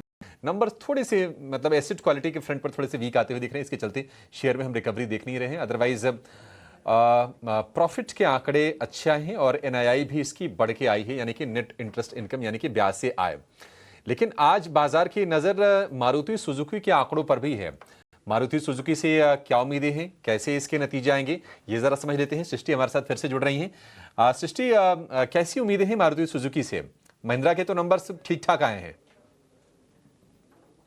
मारुति सुजुकी से इस बार कुछ ऐसे भी बहुत ज़्यादा उम्मीदें नहीं थी, क्योंकि आप इनकी वॉल्यूम्स ही देखें तो लगभग 1% की वहाँ पर बढ़त देखने को मिली है, और तिमाही दर तिमाही वहाँ पर गिरावट ही रही है। पर कंपनी के मार्जिन्स जो है सबसे इम्पॉर्टेंट होगा देखना, क्योंकि पिछली बार भी एक मार्जिन्स में हल्का सरप्राइज आया था, उसके चलते स्टॉक में बढ़त भी थी। इस बार भी 10.4% हम उम्मीद लगा के चल रहे हैं ऐसे माहौल में भी, और अगर वहाँ से कोई सरप्राइज आता है तो वो पॉजिटिव ज़रूर रह सकता है मारुति सुजुकी के लिए। अब आपको बता दें आय के फ्रंट पे क्या उम्मीदें हैं, तो 36,288 करोड़ हमारी उम्मीद है। रेवेन्यू के फ्रंट पे 3,790 करोड़ हम उम्मीद लगा के चल रहे हैं, और आखिरी में मुनाफे में 3,087 करोड़ हमारी उम्मीद है कि कंपनी का इस बार मुनाफा आना चाहिए। वॉल्यूम्स तो इतने सपोर्टिव नहीं थे, बट इसके अलावा अगर हम इनके प्रोडक्ट्स मिक्स देखें तो वहाँ पर भी जो है एसयूवीज का कॉन्ट्रीब्यूशन, यूवीज का कॉन्ट्रीब्यूशन राधा थोड़ा सा कम हुआ है, उसके चलते हल्का इम्पैक्ट रह सकता है। पर आगे के लिए कंपनी की क्या कुछ ग्रोथ आउटलुक है और जो नए लॉन्चेस कंपनी प्लान कर रही है उसको लेकर क्या कुछ उम्मीदें हैं, इस पर सबसे ज्यादा नजर रहेगी। ठीक है, कंपनी की कमेंट्री काफ़ी क्रूशियल होगी। देखते हैं कि किस तरह की कमेंट्री निकल के आती है डिमांड वगैरह को लेकर। आगे नए लॉन्चेस पर भी फोकस रहेगा कि नए लॉन्चेस कौन सी कंपनी करने जा रही है, और स्पेशली इलेक्ट्रिक व्हीकल को लेकर कंपनी के आगे के प्लान्स क्या हैं। ईवी हमने देखा था कि ग्रैंड विटारा इन्होंने लॉन्च तो की थी, आगे के क्या प्लान है उस पर नजर आने वाली है। हरीश जी, मारुति सुजुकी नतीजों से पहले थोड़ा सा वीक है शेयर, ये करीब 0.25% के आसपास की नरमी है, और आज हम ऑटो में अक्रॉस द बोर्ड देखने की थोड़ी सी नरमी है, ये टैरिफ वाले टेंशन के चलते। आप जरा बताइए कि मारुति सुजुकी क्या करना चाहिए, और किसी के पास अगर है शेयर तो अपना स्टॉप लॉस कहां पर लगा के रखे? अभिषेक जी, अगर मारुति देखिए लास्ट कुछ दिनों से स्टॉक प्राइस मारुति क्लास कुछ दिनों के स्टॉक प्राइस देखा है तो एक कंसोलिडेशन में है। नीचे की ओर 12,000 का बेस है और ऊपर की ओर देखा है तो 12,800 13,000 के आसपास रेजिस्टेंस जोन बना हुआ है। तो मुझे लग रहा है कि एक ही 1,000 पॉइंट्स के अंदर ही स्टॉक प्राइस अभी तक घूम रहा है। तो मुझे लग रहा है कि क्लियर अभी तक ट्रेंड एक साइडवेज कंसोलिडेशन में ही है। और जब तक मुझे लग रहा है कि 12,800 और 13,000 के ऊपर नहीं निकलता है स्टॉक प्राइस, ये कंसोलिडेशन कंटिन्यू हो सकता है। अभी जैसे आपने बताया कि बिल्कुल आज ये है, रिजल्ट आने के बाद मुझे देखना पड़ेगा कि स्टॉक प्राइस नीचे की ओर अगर फिसलता है तो मुझे लग रहा है कि एक बाइंग अपॉर्चुनिटी बन सकती है फिर वंस अगेन। तो मुझे लग रहा है ओवरऑल चार्ट स्ट्रक्चर देखते हैं, लॉन्ग टर्म पर्सपेक्टिव से देखते हैं तो अभी भी स्ट्रेंथ दिखाई दे रहा है, लेकिन शॉर्ट टर्म ट्रेडिंग के पर्सपेक्टिव से देखते हैं मुझे लग रहा है कि कंसोलिडेशन में है स्टॉक प्राइस। अगर शॉर्ट टर्म के लिए ट्रेडिंग करना है तो किसी को 12,000 के आसपास अगर मिल जाता है तो मुझे लग रहा है कि मच बेटर लेवल्स रहेगा, बाय करने के लिए अपॉर्चुनिटी बन सकती है। लेवल्स रहेंगे जिस पे जो है हमारी नज़र रहेगी। लेकिन एनबीएफसी स्पेस में भी जो है सेलेक्ट काउंटर्स में जो है एक अच्छी अप मूव देखने मिल रही है। निफ्टी फाइनेंशियल सर्विसेज इंडेक्स में बात कर रहे थे हम। एसबीआई लाइफ थोड़े दिन पहले ही थोड़ी सी वॉलेटिलिटी इस काउंटर में देखने मिल रही थी, और एचडीएफसी लाइफ, दोनों ही लाइफ इंश्योरेंस स्टॉक्स को डायरेक्ट आप स्क्रीन पे लाएँ, हरे निशान में दोनों आ गए हैं। डेज लो से रिकवरी भी आई है। Life insurance as a space as a whole, जिस तरह ऑफकोर्स पेनिट्रेशन लेवल्स अभी भी कम है भारत में। विवेक, किस तरह देख रहे लाइफ इंश्योरेंस स्पेस? बहुत सारे जो है रूल्स भी चेंज हो रहे हैं, आईडीआई और भी जो है फॉर्मलाइजेशन और फाइनेंशियलाइजेशन की तरफ जा रहे हैं। एसबीआई लाइफ, एचडीएफसी लाइफ, पूरे लाइफ इंश्योरेंस पैक को जो है यहाँ पे आपको किस तरह लग रहा है पोजीशन कर रहे हैं अगले 3 से 5 साल में, विवेक? तो अगर आप 3 से 5 साल जो बोल रहे थे, वैसे आप अगर फोकस करते हो तो डेफिनेटली अच्छा सेगमेंट है। लेकिन 2-3 चीजें हैं। देखिए, जो पेनिट्रेशन है आज भी कम है, ये मैं भी मानता हूँ, क्योंकि हम लोग भी लाइफ इंश्योरेंस में डील करते हैं। लेकिन एक और चीज है कि जो वैल्यूएशन आज ऑलरेडी ये ट्रेड कर रहा है, ये अगले कुछ सालों का अर्निंग्स ऑलरेडी फैक्टर इन कर रहा है। तो इसके लिए मैंने बोला अगर 3 या 5 साल के लिए आप अभी पूछते हो तो डेफिनेटली लाइफ इंश्योरेंस एक बहुत ही बढ़िया सेगमेंट है। और इसमें सबसे चीपेस्ट तो डेफिनेटली LIC ऑफ इंडिया जो सरकारी कंपनी है वही है, क्योंकि और अगर आप एक म्यूचुअल फंड भी ले रहे हो उसके, अगर वो लेते हो तो इनडायरेक्टली, और बाकी कंपनीज लगभग सेम ही वैल्यूएशन पे ट्रेड कर रही है। तो मुझे लगता है कि ऐसा ऐसा होल आप एक बुके बना सकते हो लाइफ इंश्योरेंस कंपनीज का, जिसमें आज के दिन टॉप कंपनीज आप अगर देखो तो जैसे मैक्स, एसबीआई, एचडीएफसी और आईसीआईसीआई, इन 4 का एक बुके बना लो 25% कैपिटल का, और आप इसको 5 साल के लिए रन करो। इम्पॉर्टेंट स्टॉक्स है, इनके आप बुके बनाइए, 4 से 5 साल रखें। और इंश्योरेंस बहुत एक इम्पॉर्टेंट चीज़ होता है, और हमारी खास सेगमेंट भी है इंश्योरेंस मंत्रा, जो 6:30 बजे आज शाम को आप देखने वाले हैं। चलिए उसकी थोड़ी झलक देख लेते हैं। देखिए आज हाँ, हमें ये जान के बहुत खुश हो रहा है कि ईटी नाउ और ईटी नाउ स्वदेश दोनों ये बहुत ही इम्पोर्टेंट कार्यक्रम ला रहे हैं। वीकली तौर से एक एजुकेटिव रहेगा। ये भी इंश्योरेंस को सब लोगों तक लेके जाने में बहुत मदद करेगा। ये पूरा इसको अपने शुभकामनाएं देते हैं ये द टाइम्स नेटवर्क को, और भी कुछ कार्य टाइम्स नेटवर्क से आप जैसे मीडिया के द्वारा हमारा मदद इंडस्ट्री को बहुत मदद मिलते रहे। This is a very good initiative taken by ET Now. This topic is extremely the need of the hour, very well chosen. I congratulate ET Now for selecting this topic and trying to help the insurance industry in its concerted efforts to bring in awareness on insurance products.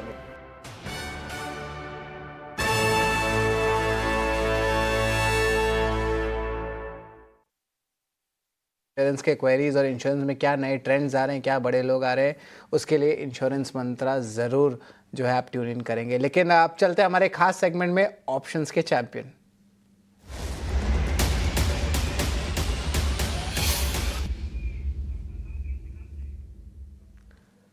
Options के champion में हमारे साथ जुड़ रहे हैं Ajit Mishra, Religare broking से। Good afternoon Ajit, बताएं आपके ऑप्शंस के कॉल रहेंगे।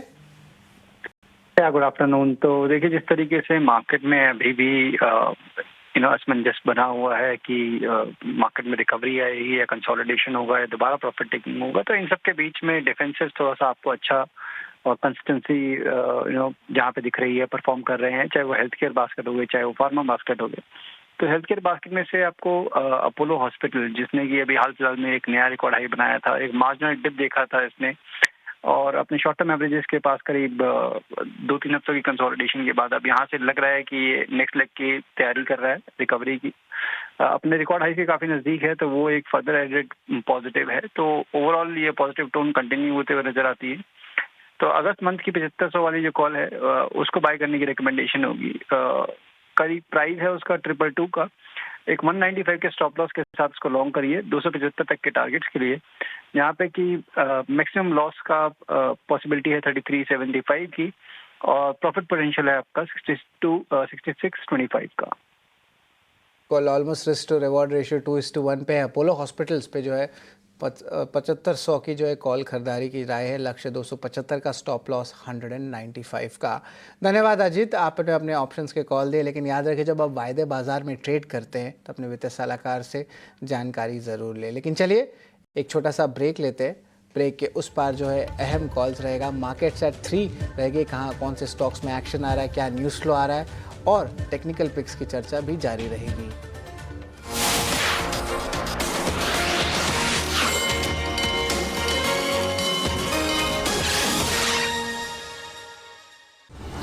in association with SB।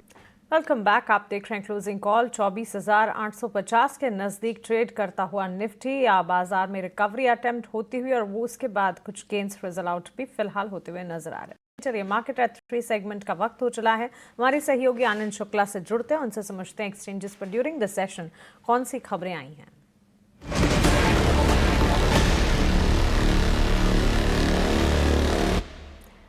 Good afternoon आनंद, बताइए। Good afternoon Mansi.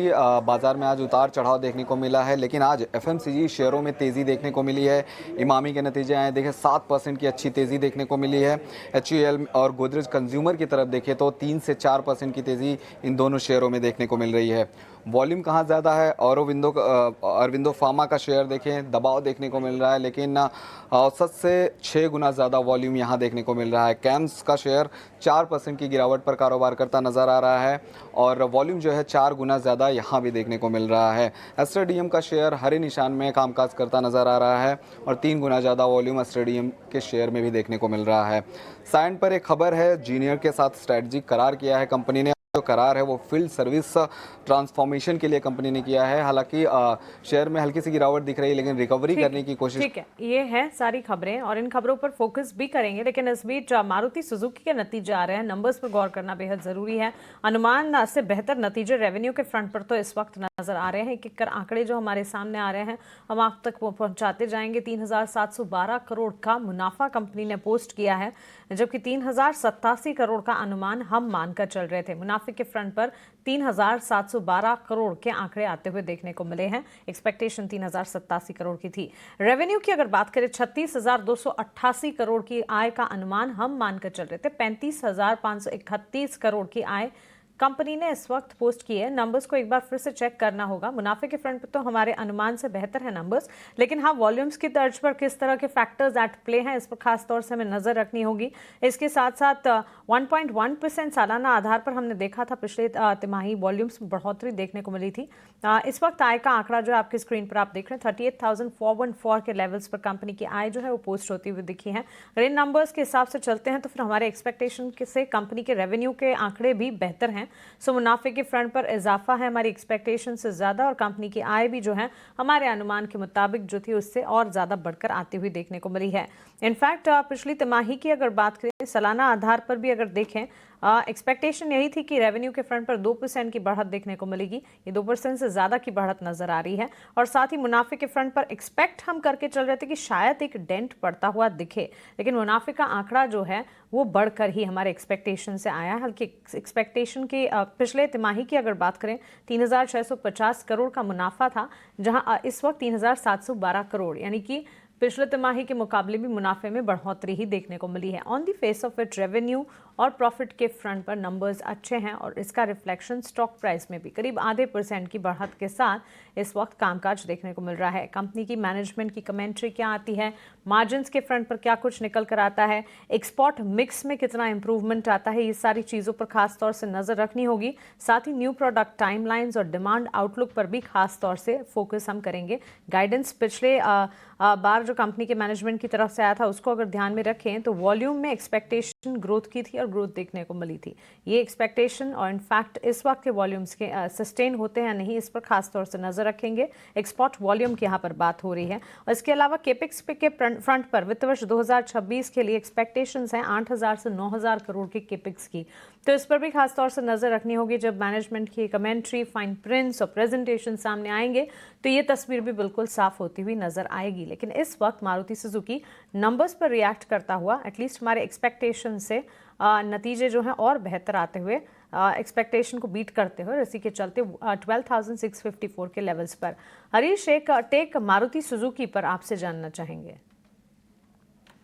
बिल्कुल मानसी जी, अगर हमने इसके पहले ही थोड़ी देर पहले डिस्कस किया था मारुति सुजुकी के बारे में, अगर देखा है तो मारुति सुजुकी में अभी भी जो रेंज में है स्टॉक कंसोलिडेशन ही हो रहा है। तो ऊपर रेजिस्टेंस जोन जैसे बताया था 12,800 से लेकर 12,900 के रेंज के बीच में है। जब तक ये स्टॉक उसके ऊपर नहीं निकलता है मुझे लग रहा है कि कंसोलिडेशन कंटिन्यू हो सकता है।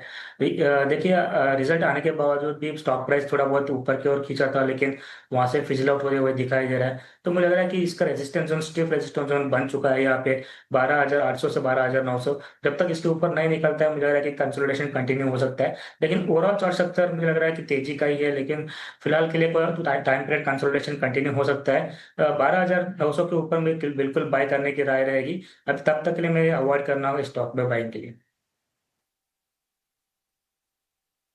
वॉच लिस्ट में रखें, फाइन प्रिंट्स आने का इंतजार। मैनेजमेंट की तरफ से कमेंट्री क्या आती है इस पर भी फोकस करके चलते हैं। लेकिन हाँ, बड़ी कंपनी और बड़ी प्लेयर जिसके नतीजे इस वक्त आते हुए, इस बीच कुछ और स्टॉक्स जहां पर एक्शन है, मेजर कंट्रीब्यूशन इस वक्त गेंस देखें बाजार ने स्मार्ट रिकवरी, और वो रिकवरी थोड़ी सी फ्रिजल आउट होती हुई भी नजर आ रही है। लेकिन अब भी कंजम्पशन का खेमा है जो कि बाजार को संभालने का काम कर रहा है। 24,800 के भी नीचे फिसलता हुआ निफ्टी इस वक्त आप पाएंगे।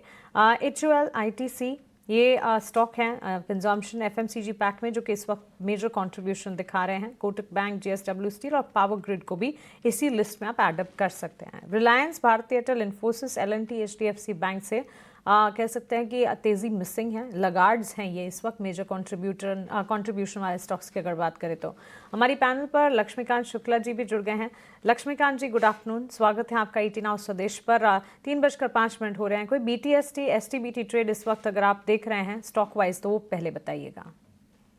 गुड आफ्टरनून मानसी जी। सो BTST ट्रेड के लिए तो हमारे पास 2 ट्रेड हैं। सबसे पहला ट्रेड है डालमिया भारत। सो यहाँ पर हमें एक पॉइंट ऑफ पोलैरिटी से ये स्टॉक सपोर्ट लेता हुआ दिखाई दे रहा है, और जिस टाइप से इसने कैंडलस्टिक फॉर्मेशन आज का बनाया है तो हमें लगता है कि इसमें आने वाले समय में तेजी देखने को मिल सकती है। और इसमें यहाँ पर राइजिंग ट्रेंड लाइन का सपोर्ट भी है, और पिछले 2 दिनों से स्टॉक अपने की मूविंग एवरेज के ऊपर भी सस्टेन कर रहा है। सो ओवरऑल आने वाले समय में एक स्ट्रेंथ देखने को मिल सकता है इस स्टॉक में। तो जो इसमें हमारे एक्सपेक्टेड टारगेट आ रहे हैं वो आ रहे हैं 2,360 के, और हमें बाय करते वक्त जो स्टॉप लॉस मेंटेन रखना है वो रखना है 2,180 का। दूसरा जो स्टॉक का रिकमेंडेशन है वो है नेस्ले इंडिया। काफी लंबे समय के डिक्लाइन के बाद यहाँ पर एक रिवर्सल काइंड ऑफ फॉर्मेशन बनता हुआ नजर आ रहा है, और एक ट्विजर बॉटम कैंडलस्टिक पैटर्न है जो कि रिवर्सल पैटर्न भी होता है। तो हमें लगता है कि जब तक नेस्ले इंडिया 2200 के ऊपर सस्टेन करता है तब तक इसमें हम एक पुल बैक मूव का एक्सपेक्टेशन रख सकते हैं। करंट लेवल पे भी रिस्क रिवॉर्ड रेशियो काफी फेवरेबल है, तो नीचे साइड 2200 के स्टॉप लॉस के साथ इसमें जो एक्सपेक्टेड टारगेट हम लोग एक्सपेक्ट कर रहे हैं वो आ रहे हैं 2,350 के। तो बाय करते वक्त 2200 का स्टॉप लॉस रखना है, और जो टारगेट है अपर साइड की ओर वो 2,350 का है। लक्ष्मीकांत जी की तरफ से 2 शेयर हो गए। डालमिया भारत के लिए 2,180 का स्टॉप लॉस और नेस्ले के लिए 2,200 का स्टॉप लॉस, 2,350 के टारगेट है। इस बीच कंजम्पशन में एक और नतीजा आ गया है। F&O का भी पार्ट है। डाबर मुनाफा करीब 3% बढ़ा है और 514 करोड़ रुपए का मुनाफा इसका है। तो मुनाफे के फ्रंट पर तो आंकड़े डाबर के अच्छे लग रहे हैं और शेयर में भी हम तेजी देख रहे हैं करीब करीब 1.25% के आसपास की। और वैसे भी एचयूएल ने आज माहौल अच्छा करके रखा है, क्योंकि एचयूएल का जो वॉल्यूम ग्रोथ आया था वो आया था 4% का, और उसके चलते वो लीड भी कर रहा है करीब करीब 3.5% की तेजी के साथ। डाबर की आय की बात करें तो 2.25% की बढ़ोतरी आई है आय में, और 3,405 करोड़ रुपए पर आय आई है। कंसोलिडेटेड एबिटा यानी कि कामकाजी जो मुनाफा है उसमें भी 2% की बढ़त है। तो फिलहाल तो हम देख रहे हैं कि सारे के सारे जो नंबर्स शुरुआती आए हैं वो अच्छे दिख रहे हैं। देखते हैं कि डाबर की वॉल्यूम ग्रोथ क्या आती है, और डाबर की जो स्ट्रांग होल्ड है ना वो है ग्रामीण इलाके। तो जो रूरल डिमांड है उसको लेकर कंपनी की कमेंट्री क्या आती है, वॉल्यूम ग्रोथ कैसी रिपोर्ट करती है, इस पर हमारी नजर रहेगी। फिलहाल प्राइमा फेसी नंबर्स ये ठीक ठाक दिख रहे हैं आय के और मुनाफे के, और शेयर है करीब 1.25% ऊपर डाबर का। डाबर को लेकर हरीश जी एक व्यू चाहिए आपसे, बताइए क्या करना चाहिए नतीजों के बाद, क्या तेजी करने की आप सलाह देंगे, नई खरीदारी करनी है इसमें?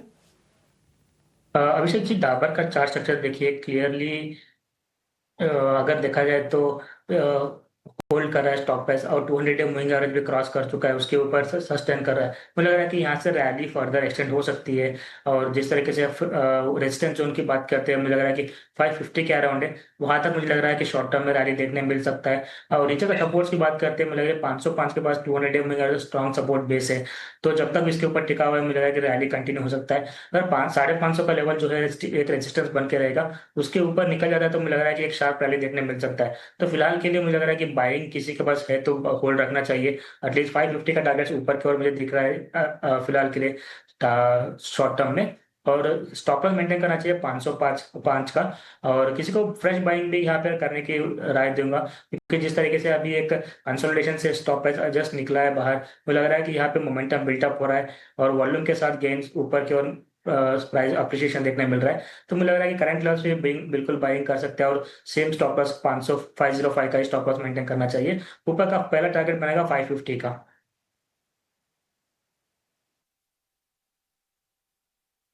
550 का टारगेट होगा डाबर के लिए, 505 रुपए का स्टॉप लॉस। देखते हैं कि जो इनका वेवरेज वाला पोर्टफोलियो है ना उसको लेकर कंपनी की कमेंट्री क्या आती है। वैसे अगर आप पिछले 6 महीने में देखेंगे डाबर को, तो 2 बार ऐसा हुआ है कि 450 रुपए, 450, 460 के रेंज में सपोर्ट लिया है और वहां से शेयर चला है। पिछला महीना भी अच्छा गया है डाबर के लिए, और एक महीने में करीब 8 से 9% ये शेयर चला है डाबर, और नंबर्स इसके ठीक ठाक आ रहे हैं। इस बीच एक खबर आ रही है कि पीएम कृषि संपदा योजना के लिए 6,520 करोड़ रुपए मंजूर किए गए हैं। एनसीडीसी की मजबूती के लिए 2,000 करोड़ रुपए मंजूर किए हैं कैबिनेट ने। आज कैबिनेट की बैठक हुई है और फिलहाल कैबिनेट की ब्रीफिंग हो रही है, और वहां से ये कुछ अनाउंसमेंट्स निकल के आ रहे हैं। पीएम कृषि संपदा योजना को मजबूत करने को मंजूरी मिली है कैबिनेट से। ठीक है, कुछ अच्छे ये डेवलपमेंट्स लगातार हो रहे हैं सरकार की तरफ से, और कृषि सेक्टर पर एग्री इकोनॉमी चुकी है तो वहाँ पर सरकार का फोकस रहता भी है। ये अनाउंसमेंट्स हैं। लेकिन अगर हम एफएमसीजी वाले शेयरों की बात करें, क्योंकि आज हम देख रहे हैं कि इंडेक्स में सबसे ज़्यादा जो मजबूती है वो एफएमसीजी में ही है। करीब 1.5% के आसपास हम तेज़ी देख रहे हैं आज, थोड़े से वोलेटाइल और वीक मार्केट में भी। लेकिन आईटीसी के नंबर्स कल आएंगे। आईटीसी हमने देखा कि नतीजों से पहले थोड़ा वीक हुआ है, फिर घूम फिर के शेयर आ गया है 410 रुपए के आसपास। लक्ष्मीकांत जी, आईटीसी आज तो मजबूत थोड़ा दिख रहा है, लेकिन शेयर थोड़ा वीकनेस ही दिखाया है अगर हम पिछले महीने की बात करें तो। आईटीसी कहां पर आपके हिसाब से स्टॉप लॉस लगा के शेयर में बने रहना चाहिए? यहाँ पर एक बुलिश बेल्ट होल्ड कैंडलस्टिक का फॉर्मेशन आज के सत्र में देखने को मिला है, और अभी ये स्टॉक अराउंड 414 412 के आसपास ट्रेड कर रहा है। तो ओवरऑल सेंटीमेंट बुलिश साइड के ही नजर आ रहे हैं, बशर्ते ये 405 के ऊपर ट्रेड करेगा तो मुझे लगता है कि एक शॉर्ट टर्म पुलबैक मूव का एक्सपेक्टेशन रखा जा सकता है। तो यहाँ से स्टॉक 426 430 के लेवल को रिटेस्ट कर सकता है, जहां पर इसके 100 डीएमए लेवल्स भी हैं। तो मुझे लगता है कि आने वाले समय में 425 430 एक स्ट्रॉन्ग रेजिस्टेंस की तरह प्ले करेगा। अगर उसके ऊपर निकलता है देन आफ्टर एक fresh recovery, fresh buying momentum इस स्टॉक में देखने को मिल सकता है। अदरवाइज फिर हमें एक लंबा कंसोलिडेशन देखने को मिलेगा। वहीं पर जो सपोर्ट दिखाई दे रहा है वो 405 से लेकर 400 के आसपास आता हुआ दिखाई दे रहा है। ऑन द फ्लिप साइड अगर 400 के लेवल्स टूटते हैं तो फर्दर करेक्शन देखने को मिल सकता है। हालांकि आज के दिन में एक मतलब ये स्टॉक गेन दिखा रहा है, बट हमें नहीं लगता है कि जब तक ये 430 के ऊपर ट्रेड करेगा तब तक इसमें फर्दर बाइंग मोमेंटम हम होते हुए देख पाएंगे।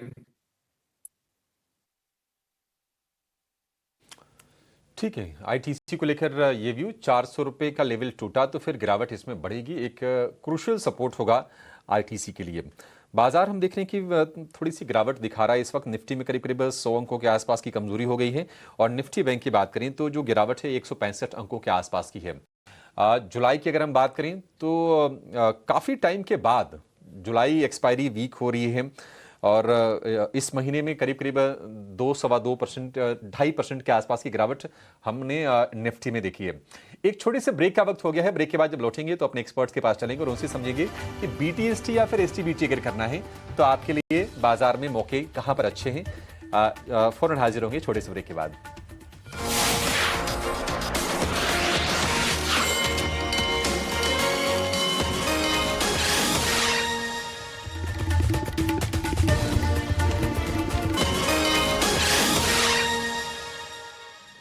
स्वागत है आपका क्लोजिंग कॉल में और अब चलते हैं इंपॉर्टेंट बीटीएसटी एसटीबीटी ट्रेड्स की तरफ। लक्ष्मीकांत जी, आपसे शुरुआत करेंगे। आपके पास कोई बीटीएसटी एसटीबीटी ट्रेड है? ये 2 बीटीएसटी ट्रेड मैंने आते ही बताए हैं, बट मुझे लगता है कि एक एसटीबीटी भी ट्रेड ले जाना चाहिए आज के सत्र में, क्योंकि मार्केट अपने जो ऊपरी स्तर है उसको स्टेबलाइज नहीं हो रहा है वहां पर, और वहां से हमें गिरावट देखने को मिल रही है। तो मुझे अदानी पोर्ट में वीकनेस देखने को मिल रही है। तो जो हमारा जो नेक्स्ट मंथ का कॉन्ट्रैक्ट है उसमें हम अदानी पोर्ट को शॉर्ट कर सकते हैं। अभी करेंटली ये 1380 के आसपास चल रहा है। तो यहाँ पर जो हमें स्टॉप लॉस लेकर चल रहा है 1405 का लेकर चल रहा है, और अगर इसमें फर्दर करेक्शन देखने को मिलता है तो देन हम 1440 के लेवल्स आने वाले समय में देख सकते हैं। पे भी जो है राय दिखने मिल रही है। हरीश, आपके पास कोई ट्रेड्स रहने वाले बीटीएसटी एसटीबीटी ट्रेड्स? शरद जी, एक बाय का ट्रेड रहेगा मेरे पास जो है अपोलो हॉस्पिटल्स का। देखा जाए तो मुझे लग रहा है कि अपोलो हॉस्पिटल्स में क्लियरली एक high top high bottom pattern बन रहा है। आज के ट्रेडिंग सेशन में भी वॉल्यूम्स का ग्रोथ दिखाई दे रहा है और मुझे लग रहा है कि यहाँ पे ज्यादा कंसर्न वाला चीज भी नहीं रहेगा। और तो बाइंग यहाँ पे करंट लेवल से बाइंग कर सकते हैं। ऊपर में लग रहा है कि 7700 का टारगेट्स बनेंगे और स्टॉप लॉस मेंटेन करना चाहिए 7350 का। अपोलो हॉस्पिटल पर एक ट्रेड, लेकिन एक नज़र बाजार पर भी डालते हैं क्योंकि इस वक्त हम देख रहे हैं ऊपरी स्तरों से गिरावट हावी होते हुई। सेंसेक्स में करीब 650 अंकों की गिरावट आप देखेंगे। 81,800 तक के स्तर भी हमने देखे हैं और उसके बाद अब 81,171 के लेवल्स पर। निफ्टी पर भी करीब 200 अंकों की गिरावट इस वक्त ऊपरी स्तरों से नज़र आ चुकी है और 24,750 के स्तर पर इस वक्त 24,900 उसके पार भी आज हमने लेवल्स देखे हैं और इस वक्त हम देख रहे हैं 24,800 के भी नीचे फिसलता हुआ निफ्टी। ऑलमोस्ट 200 पॉइंट्स की गिरावट आप देखेंगे दिन के उच्चतम स्तर पर 24,956 तक के लेवल्स आज हमने देखे हैं। बैंक निफ्टी की भी जो रिकवरी थी वो गेंस जो हैं वो फिजल आउट होते हुए इस वक्त नजर आ रहे हैं। 55,935 के स्तर 218 अंकों की बिकवाली इस वक्त आपको देखने को मिलेगी और आज हमने 56,388 तक के लेवल्स भी देखे थे और वहां से अब ये फिसलता हुआ बैंक निफ्टी भी।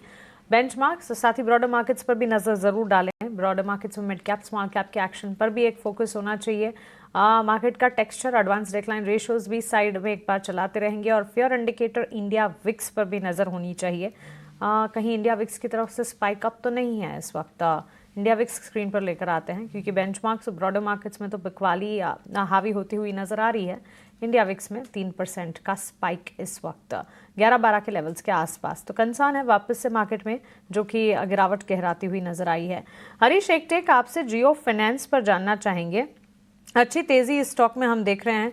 कई सेशन से तेजी की चाल जो पकड़ी है इस स्टॉक ने ये बरकरार है। पिछले 2-3 सेशन तो हर रोज वॉलेटाइल मार्केट्स में भी जियो फाइनेंशियल सर्विसेज का स्टॉक अप मूव दिखाता है।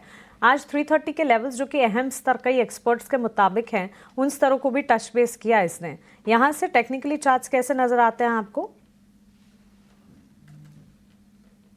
मानसी जी, अगर जियो फाइनेंस के चार्ट स्ट्रक्चर की डिस्कस करते हैं, देखिए जियो फाइनेंस में हमें रिसेंटली एक ट्रेंड देखने मिल रहा था ऊपर 340 335 लेवल से और स्टॉक प्राइस भी एग्जैक्टली आके मूविंग एवरेज के पास सपोर्ट लिया हुआ है। 300 का जो रेंज है मुझे लग रहा है कि एक ट्रेंड लाइन का सपोर्ट भी है जो लॉन्ग टर्म का, वहां से ही बिल्कुल रिकवरी देखने मिल रहा है स्टॉक प्राइस में। मुझे लग रहा है कि एक स्ट्रॉन्ग सपोर्ट जोन से रिकवरी देखने मिल रहा है। करंटली मुझे लग रहा है कि ऊपर की ओर रेजिस्टेंस जोन बन रहा है 345 से 350 के रेंज के आसपास। तो लेकिन ओवरऑल चार्ट की बात करते हैं, यहाँ पे लॉन्ग टर्म में एक क्लियरली एक ट्रेंड लाइन का ब्रेकआउट दिया हुआ है। अगर 350 का प्राइस जो है, रेजिस्टेंस जो है वो निकल जाता है तो मुझे लग रहा है कि एक शार्प बाउंस देखने मिल सकता है, और ऊपर की ओर मुझे लग रहा है कि 370 लेवल्स भी देखने मिल सकता है शॉर्ट टू मीडियम टर्म में। तो मुझे लग रहा है कि यहाँ पे बिल्कुल खरीदना चाहिए, अगर किसी के पास वाई है तो बिल्कुल होल्ड रखना चाहिए। जिस तरीके से बेस बनाया 300 के आसपास, मुझे लग रहा है उसी का स्टॉप लॉस मेंटेन करना चाहिए और होल्ड रखना चाहिए। और करंट लेवल्स पे बाइंग थोड़ा मैं अवॉइड करूंगा फिलहाल। जिस तरीके से मार्केट से मुझे लग रहा है कि डिप मिलता है, तो मुझे लग रहा है कि 320 के अराउंड मुझे लग रहा है कि अक्यूमुलेशन के लिए ट्राई करना चाहिए जियो फाइनेंशियल्स के। ये किराए इस वक्त फिलहाल जियो फाइनेंशियल सर्विसेज पर। इंटरग्लोब एविएशन पर एक टेक लक्ष्मीकांत जी आपसे जानना चाहेंगे। कंपनी के नंबर्स आए और नंबर्स में प्रॉफिट के फ्रंट पर तो कंसर्न्स थी, लेकिन रेवेन्यू में करीब 5% का इजाफा हुआ है। स्टॉक में मूवमेंट है 3% की तेजी पर दिन के उच्चतम स्तर पर इंटरग्लोब एविएशन का स्टॉक इस वक्त ट्रेड करता हुआ। कोई टेक्निकल राय इस स्टॉक पर नतीजों के बाद, या फिर एग्जिस्टिंग पोजीशन है जिनके लिए उनके लिए कोई राय होगी? फ्रेश रिकमेंडेशन की तो राय नहीं रहेगी, क्योंकि ऑलरेडी ये स्टॉक 3% के अपसाइड के लोअर लेवल्स पे दिखा चुका है, और अभी स्टॉक जो उसके पिछले स्विंग हाई हैं उसके आसपास ही ट्रेड करता हुआ दिखाई दे रहा है। मुझे लगता है कि अगर ये 2 से 3 दिनों का कंसोलिडेशन दिखता है नियर द लेवल्स ऑफ 5960, उसके ऊपर अगर ब्रेक थ्रू आता है तो डेफिनेटली फिर इसमें बाइंग मोमेंटम जनरेट हो सकता है, और देन आफ्टर हम यहाँ से 6200 के लेवल्स आने वाले समय में देख सकते हैं। हाँ, जिनके पास पहले से होल्ड है तो मुझे लगता है कि 5600 के स्टॉप लॉस के साथ इस स्टॉक को होल्ड रख सकते हैं, और जो ब्रेकआउट लेवल्स बताए गए 5960 के, उसका वेट कर सकते हैं। जैसे ही वो स्तर टूटेंगे देन आफ्टर हमें 6300 के लेवल्स इंडिगो में देखने को मिल सकते हैं। लिस्टिंग पोजीशन अगर है उनके लिए ये राय स्ट्रैटेजी 6200 तक के टारगेट्स एंटिसिपेटेड हैं। 5600 का नीचे की तरफ स्टॉप लॉस लगाना होगा। हालांकि नई पोजीशन के लिए फिलहाल कोई राय नहीं है, नई पोजीशन से दूर रहने की इनफैक्ट राय। काफ़ी चल चुका है स्टॉक, लेकिन पोजीशन है तो फिर इस स्ट्रैटेजी के हिसाब से आप पोजीशंस को इंटैक्ट रख सकते हैं। एक और स्टॉक है AB कैपिटल, इसे पुल अप करते हैं और हरीश आपसे एक टेक जानना चाहूँगी। वॉल्यूम्स लगातार एडअप हो रहे हैं। आज के सत्र में AB कैपिटल के स्टॉक में ऑलमोस्ट 3.5% के गेंस देखने को मिले हैं। 256-257 के स्तर पर इस वक्त ये स्टॉक ट्रेड करता हुआ। मानसी जी, अगर AB कैपिटल देखिए लास्ट कुछ दिनों से देखा है तो NBFC स्टॉक्स में बिल्कुल एक तेजी दे पकड़ के रखा हुआ है स्टॉक, सारे स्टॉक्स में। तो अगर उसमें AB कैपिटल की स्टार्ट से देखिए स्टॉक प्राइस ऑलमोस्ट 150 के नीचे से आसपास से मार्च से चलना चालू हुआ है। ऑलमोस्ट अभी देखा तो अभी रिसेंट हाई बनाया था 283 के अराउंड। तो मुझे लग रहा है कि जिस तरीके से एक रनअप देखने मिला है उसके बाद करेक्शन भी देखने मिल रहा है, लेकिन स्टॉक प्राइस जो है प्रिसाइसली जो प्रीवियस स्विंग हाइस थे उसी के बाद आके सपोर्ट्स लेके आज के ट्रेडिंग सेशन में फिर से एक बार रिबाउंस देखने मिल रहा है। तो 240 का रेंज है, एक स्ट्रॉन्ग सपोर्ट जोन है। मुझे लग रहा है कि इसके ऊपर जब तक टिका हुआ है स्टॉक थोड़ा और रिकवरी देखने मिल सकता है, लेकिन इसके नीचे फिसलता है तो मुझे लग रहा है कि थोड़ा वीकनेस एक्सटेंड हो सकता है। तो ओवरऑल अगर किसी के पास बाय है तो मुझे लग रहा है कि 240 का स्ट्रिक्ट स्टॉप लॉस मेंटेन करना चाहिए और थोड़ा होल्ड कर सकते हैं। ऊपर की ओर भी लग रहा है कि 370 लेवल 380 लेवल फिर से एक बार देखने मिल सकते हैं अगर 240 का लेवल होल्ड रखता है तो। लेकिन फ्रेश बाइंग थोड़ा अवॉइड करना चाहिए क्योंकि रनअप बहुत देख चुके हैं हम लोग स्टॉक में। तो मुझे लग रहा है कि बाइंग है तो 240 का स्ट्रिक्ट स्टॉप लॉस मेंटेन करना चाहिए, लेकिन फ्रेश बाइंग के लिए अवॉइड रहेगा करंट लेवल से। नहीं करनी है भी कैपिटल में 240 नहीं, ये 380 नहीं 280 कर लीजिए, वो गलती से बोल दिया था हरीश जी ने। 240 का स्टॉप लॉस, 280 के टारगेट, आप इसको होल्ड करके रखिए। AB कैपिटल 3-3.25% के आसपास की तेजी आज हम शेयर में देख रहे हैं। और आज कंजम्पशन वाले शेयरों ने मतलब बढ़िया आज भूमिका दिखाई है बाजार में, क्योंकि HUL के नंबर अच्छा है और देखिए एक नंबर आया, पूरे सेक्टर का मूड आज हरा हो गया। क्योंकि आप देखिए HUL के साथ साथ इमामी में अच्छी तेजी हमने देखी, डाबर के नंबर आए वो भी ठीक है, डाबर का शेयर भी ऊपर रहा। और इसके अलावा अगर हम कंजम्पशन को थोड़ा सा और ब्रॉड कर लें तो आज आप देखेंगे कि यूनाइटेड स्पिरिट्स के शेयर में भी तेजी आई करीब 2% के आसपास की। तो ये सेगमेंट आज थोड़ी हरियाली वाला जरूर रहा है। लेकिन अगर हम गिरावट की बात करें तो फार्मा में पेन रहा, फुटवेयर वाले स्टॉक्स में आज हमने गिरावट देखी, केमिकल वाले शेयरों में, यानी कि जहां पर भी टैरिफ का लिंकेज है और जो चीजें हम एक्सपोर्ट करते हैं वहां पर प्रॉब्लम साफ तौर पर दिखी है। मेटल वगैरह में भी आज हमने गिरावट देखी है। एक जो शेयर है बैंकिंग में काफी पिटाई का शिकार हो रहा है, लक्ष्मीकांत जी आपसे उस पर व्यू जानना चाहेंगे, वो है डीसीबी बैंक का। डीसीबी बैंक आज 5% गिर गया, एक बार जरा चेक करेंगे। फिलहाल ये दिन के निचले स्तर पर है, इसके भी नंबर्स आए थे। बताइए क्या करना है डीसीबी बैंक में। देखिए, काफी लंबे समय के डिक्लाइन के बाद कल के सत्र में यहाँ पर हमें एक रिकवरी देखने को मिली थी। हालांकि आज वो रिकवरी सस्टेन नहीं हो पाई है। जैसे स्टॉक अपने 50 डीएमए लेवल के पास पहुंचा है, जो कि 144-145 के आसपास आते हुए दिखाई दे रहे हैं, वहीं से सेलिंग प्रेशर भी देखने को मिला है। अभी ये स्टॉक अपने 100 डीएमए लेवल को रिटेस्ट कर रहा है, जो कि दिखाई दे रहे हैं 133 के आसपास। अगर उसके नीचे फर्दर सेलिंग आती है तो देन हमें फर्दर यहाँ पर गिरावट देखने को मिल सकती है। उस दौरान ये स्टॉक अपने 200 डीएमए लेवल को भी रिटेस्ट करेगा, जो कि 125 के आसपास दिखाई दे रहे हैं। सो ओवरऑल स्टॉक में अभी भी सेलिंग मोमेंटम बना हुआ है। अनटिल अनलेस एक ब्रेक थ्रू 144-145 के ऊपर नहीं मिलता है, तब तक यहाँ पर हमें बेरिश मूव ही देखने को मिलेगा। ठीक है, डीसीबी बैंक को लेकर ये व्यू हो गया। आज हम देख रहे हैं कि जीआईसी, अच्छा डीसीबी बैंक में अगर हम बात करें तो इनके प्रोविजंस बड़े थे और स्लिपेजेस यानी कि नए एनपीए में बढ़ोतरी देखने को मिली थी। इसके चलते शेयर पर आज हम प्रेशर देख रहे हैं और नतीजे आने के बाद ही शेयर नीचे आए हैं। फिलहाल डे लो के आसपास है। जीआईसी आ रही है भी जरा स्क्रीन पर लेकर आइए, क्योंकि तेजी कल भी थी और आज ये तेजी एक्सटेंड हो रही है। 2.5% के आसपास के मूव हैं शेयर में, 390 रुपए के आसपास के प्राइजेस हैं। इसके ऊपर निकलेगा हरीश जी? जीआईसी आ रही है 400 के आसपास, छोटा सा हर्डल है, उसको पार करने की संभावना कितनी दिख रही है आपको?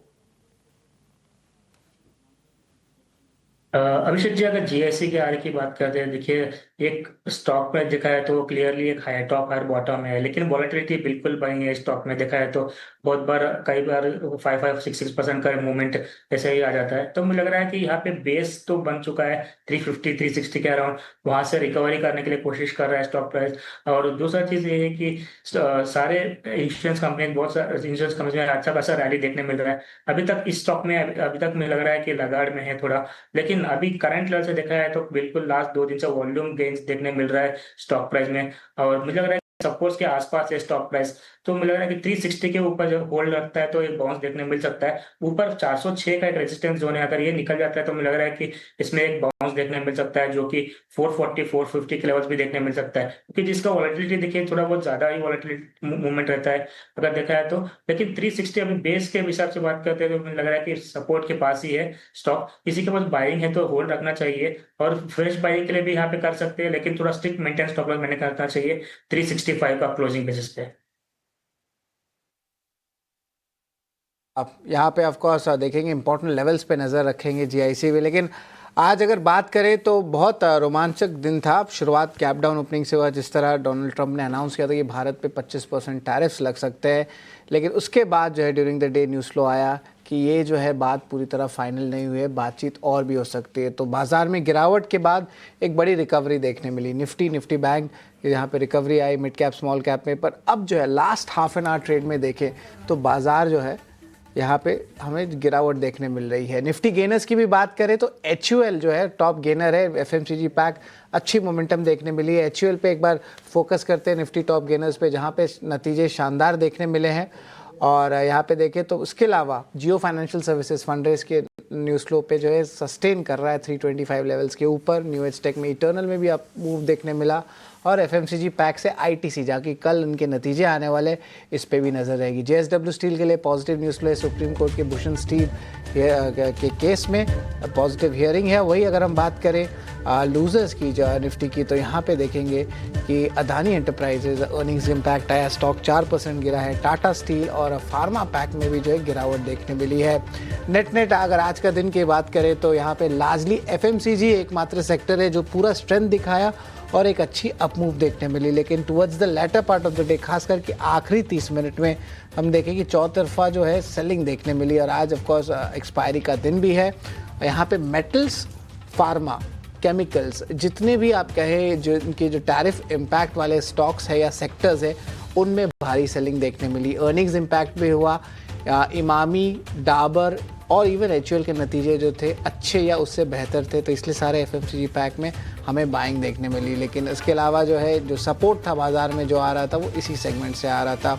एडवांस डिक्लाइन रेशियो में भी रिवर्सल आया और अब जो है 1:2 यानी कि बेस के प्रति जो है ये आंकड़ा फेवर पे है। निफ्टी बैंक दोनों जो है लाल निशान में बंद होने वाले हैं। निफ्टी बैंक लगभग फ्लैटिश रहेगा, 180 पॉइंट्स की गिरावट आई और निफ्टी में भी जो last half an hour trade में देखे तो यहाँ पे गिरावट देखने मिला, लगभग 90 पॉइंट्स की गिरावट आई है। तो इंपॉर्टेंट लेवल्स रहने वाले हैं 24,600 500 निफ्टी के लिए, जिस पे जो है नज़र रहने वाली है।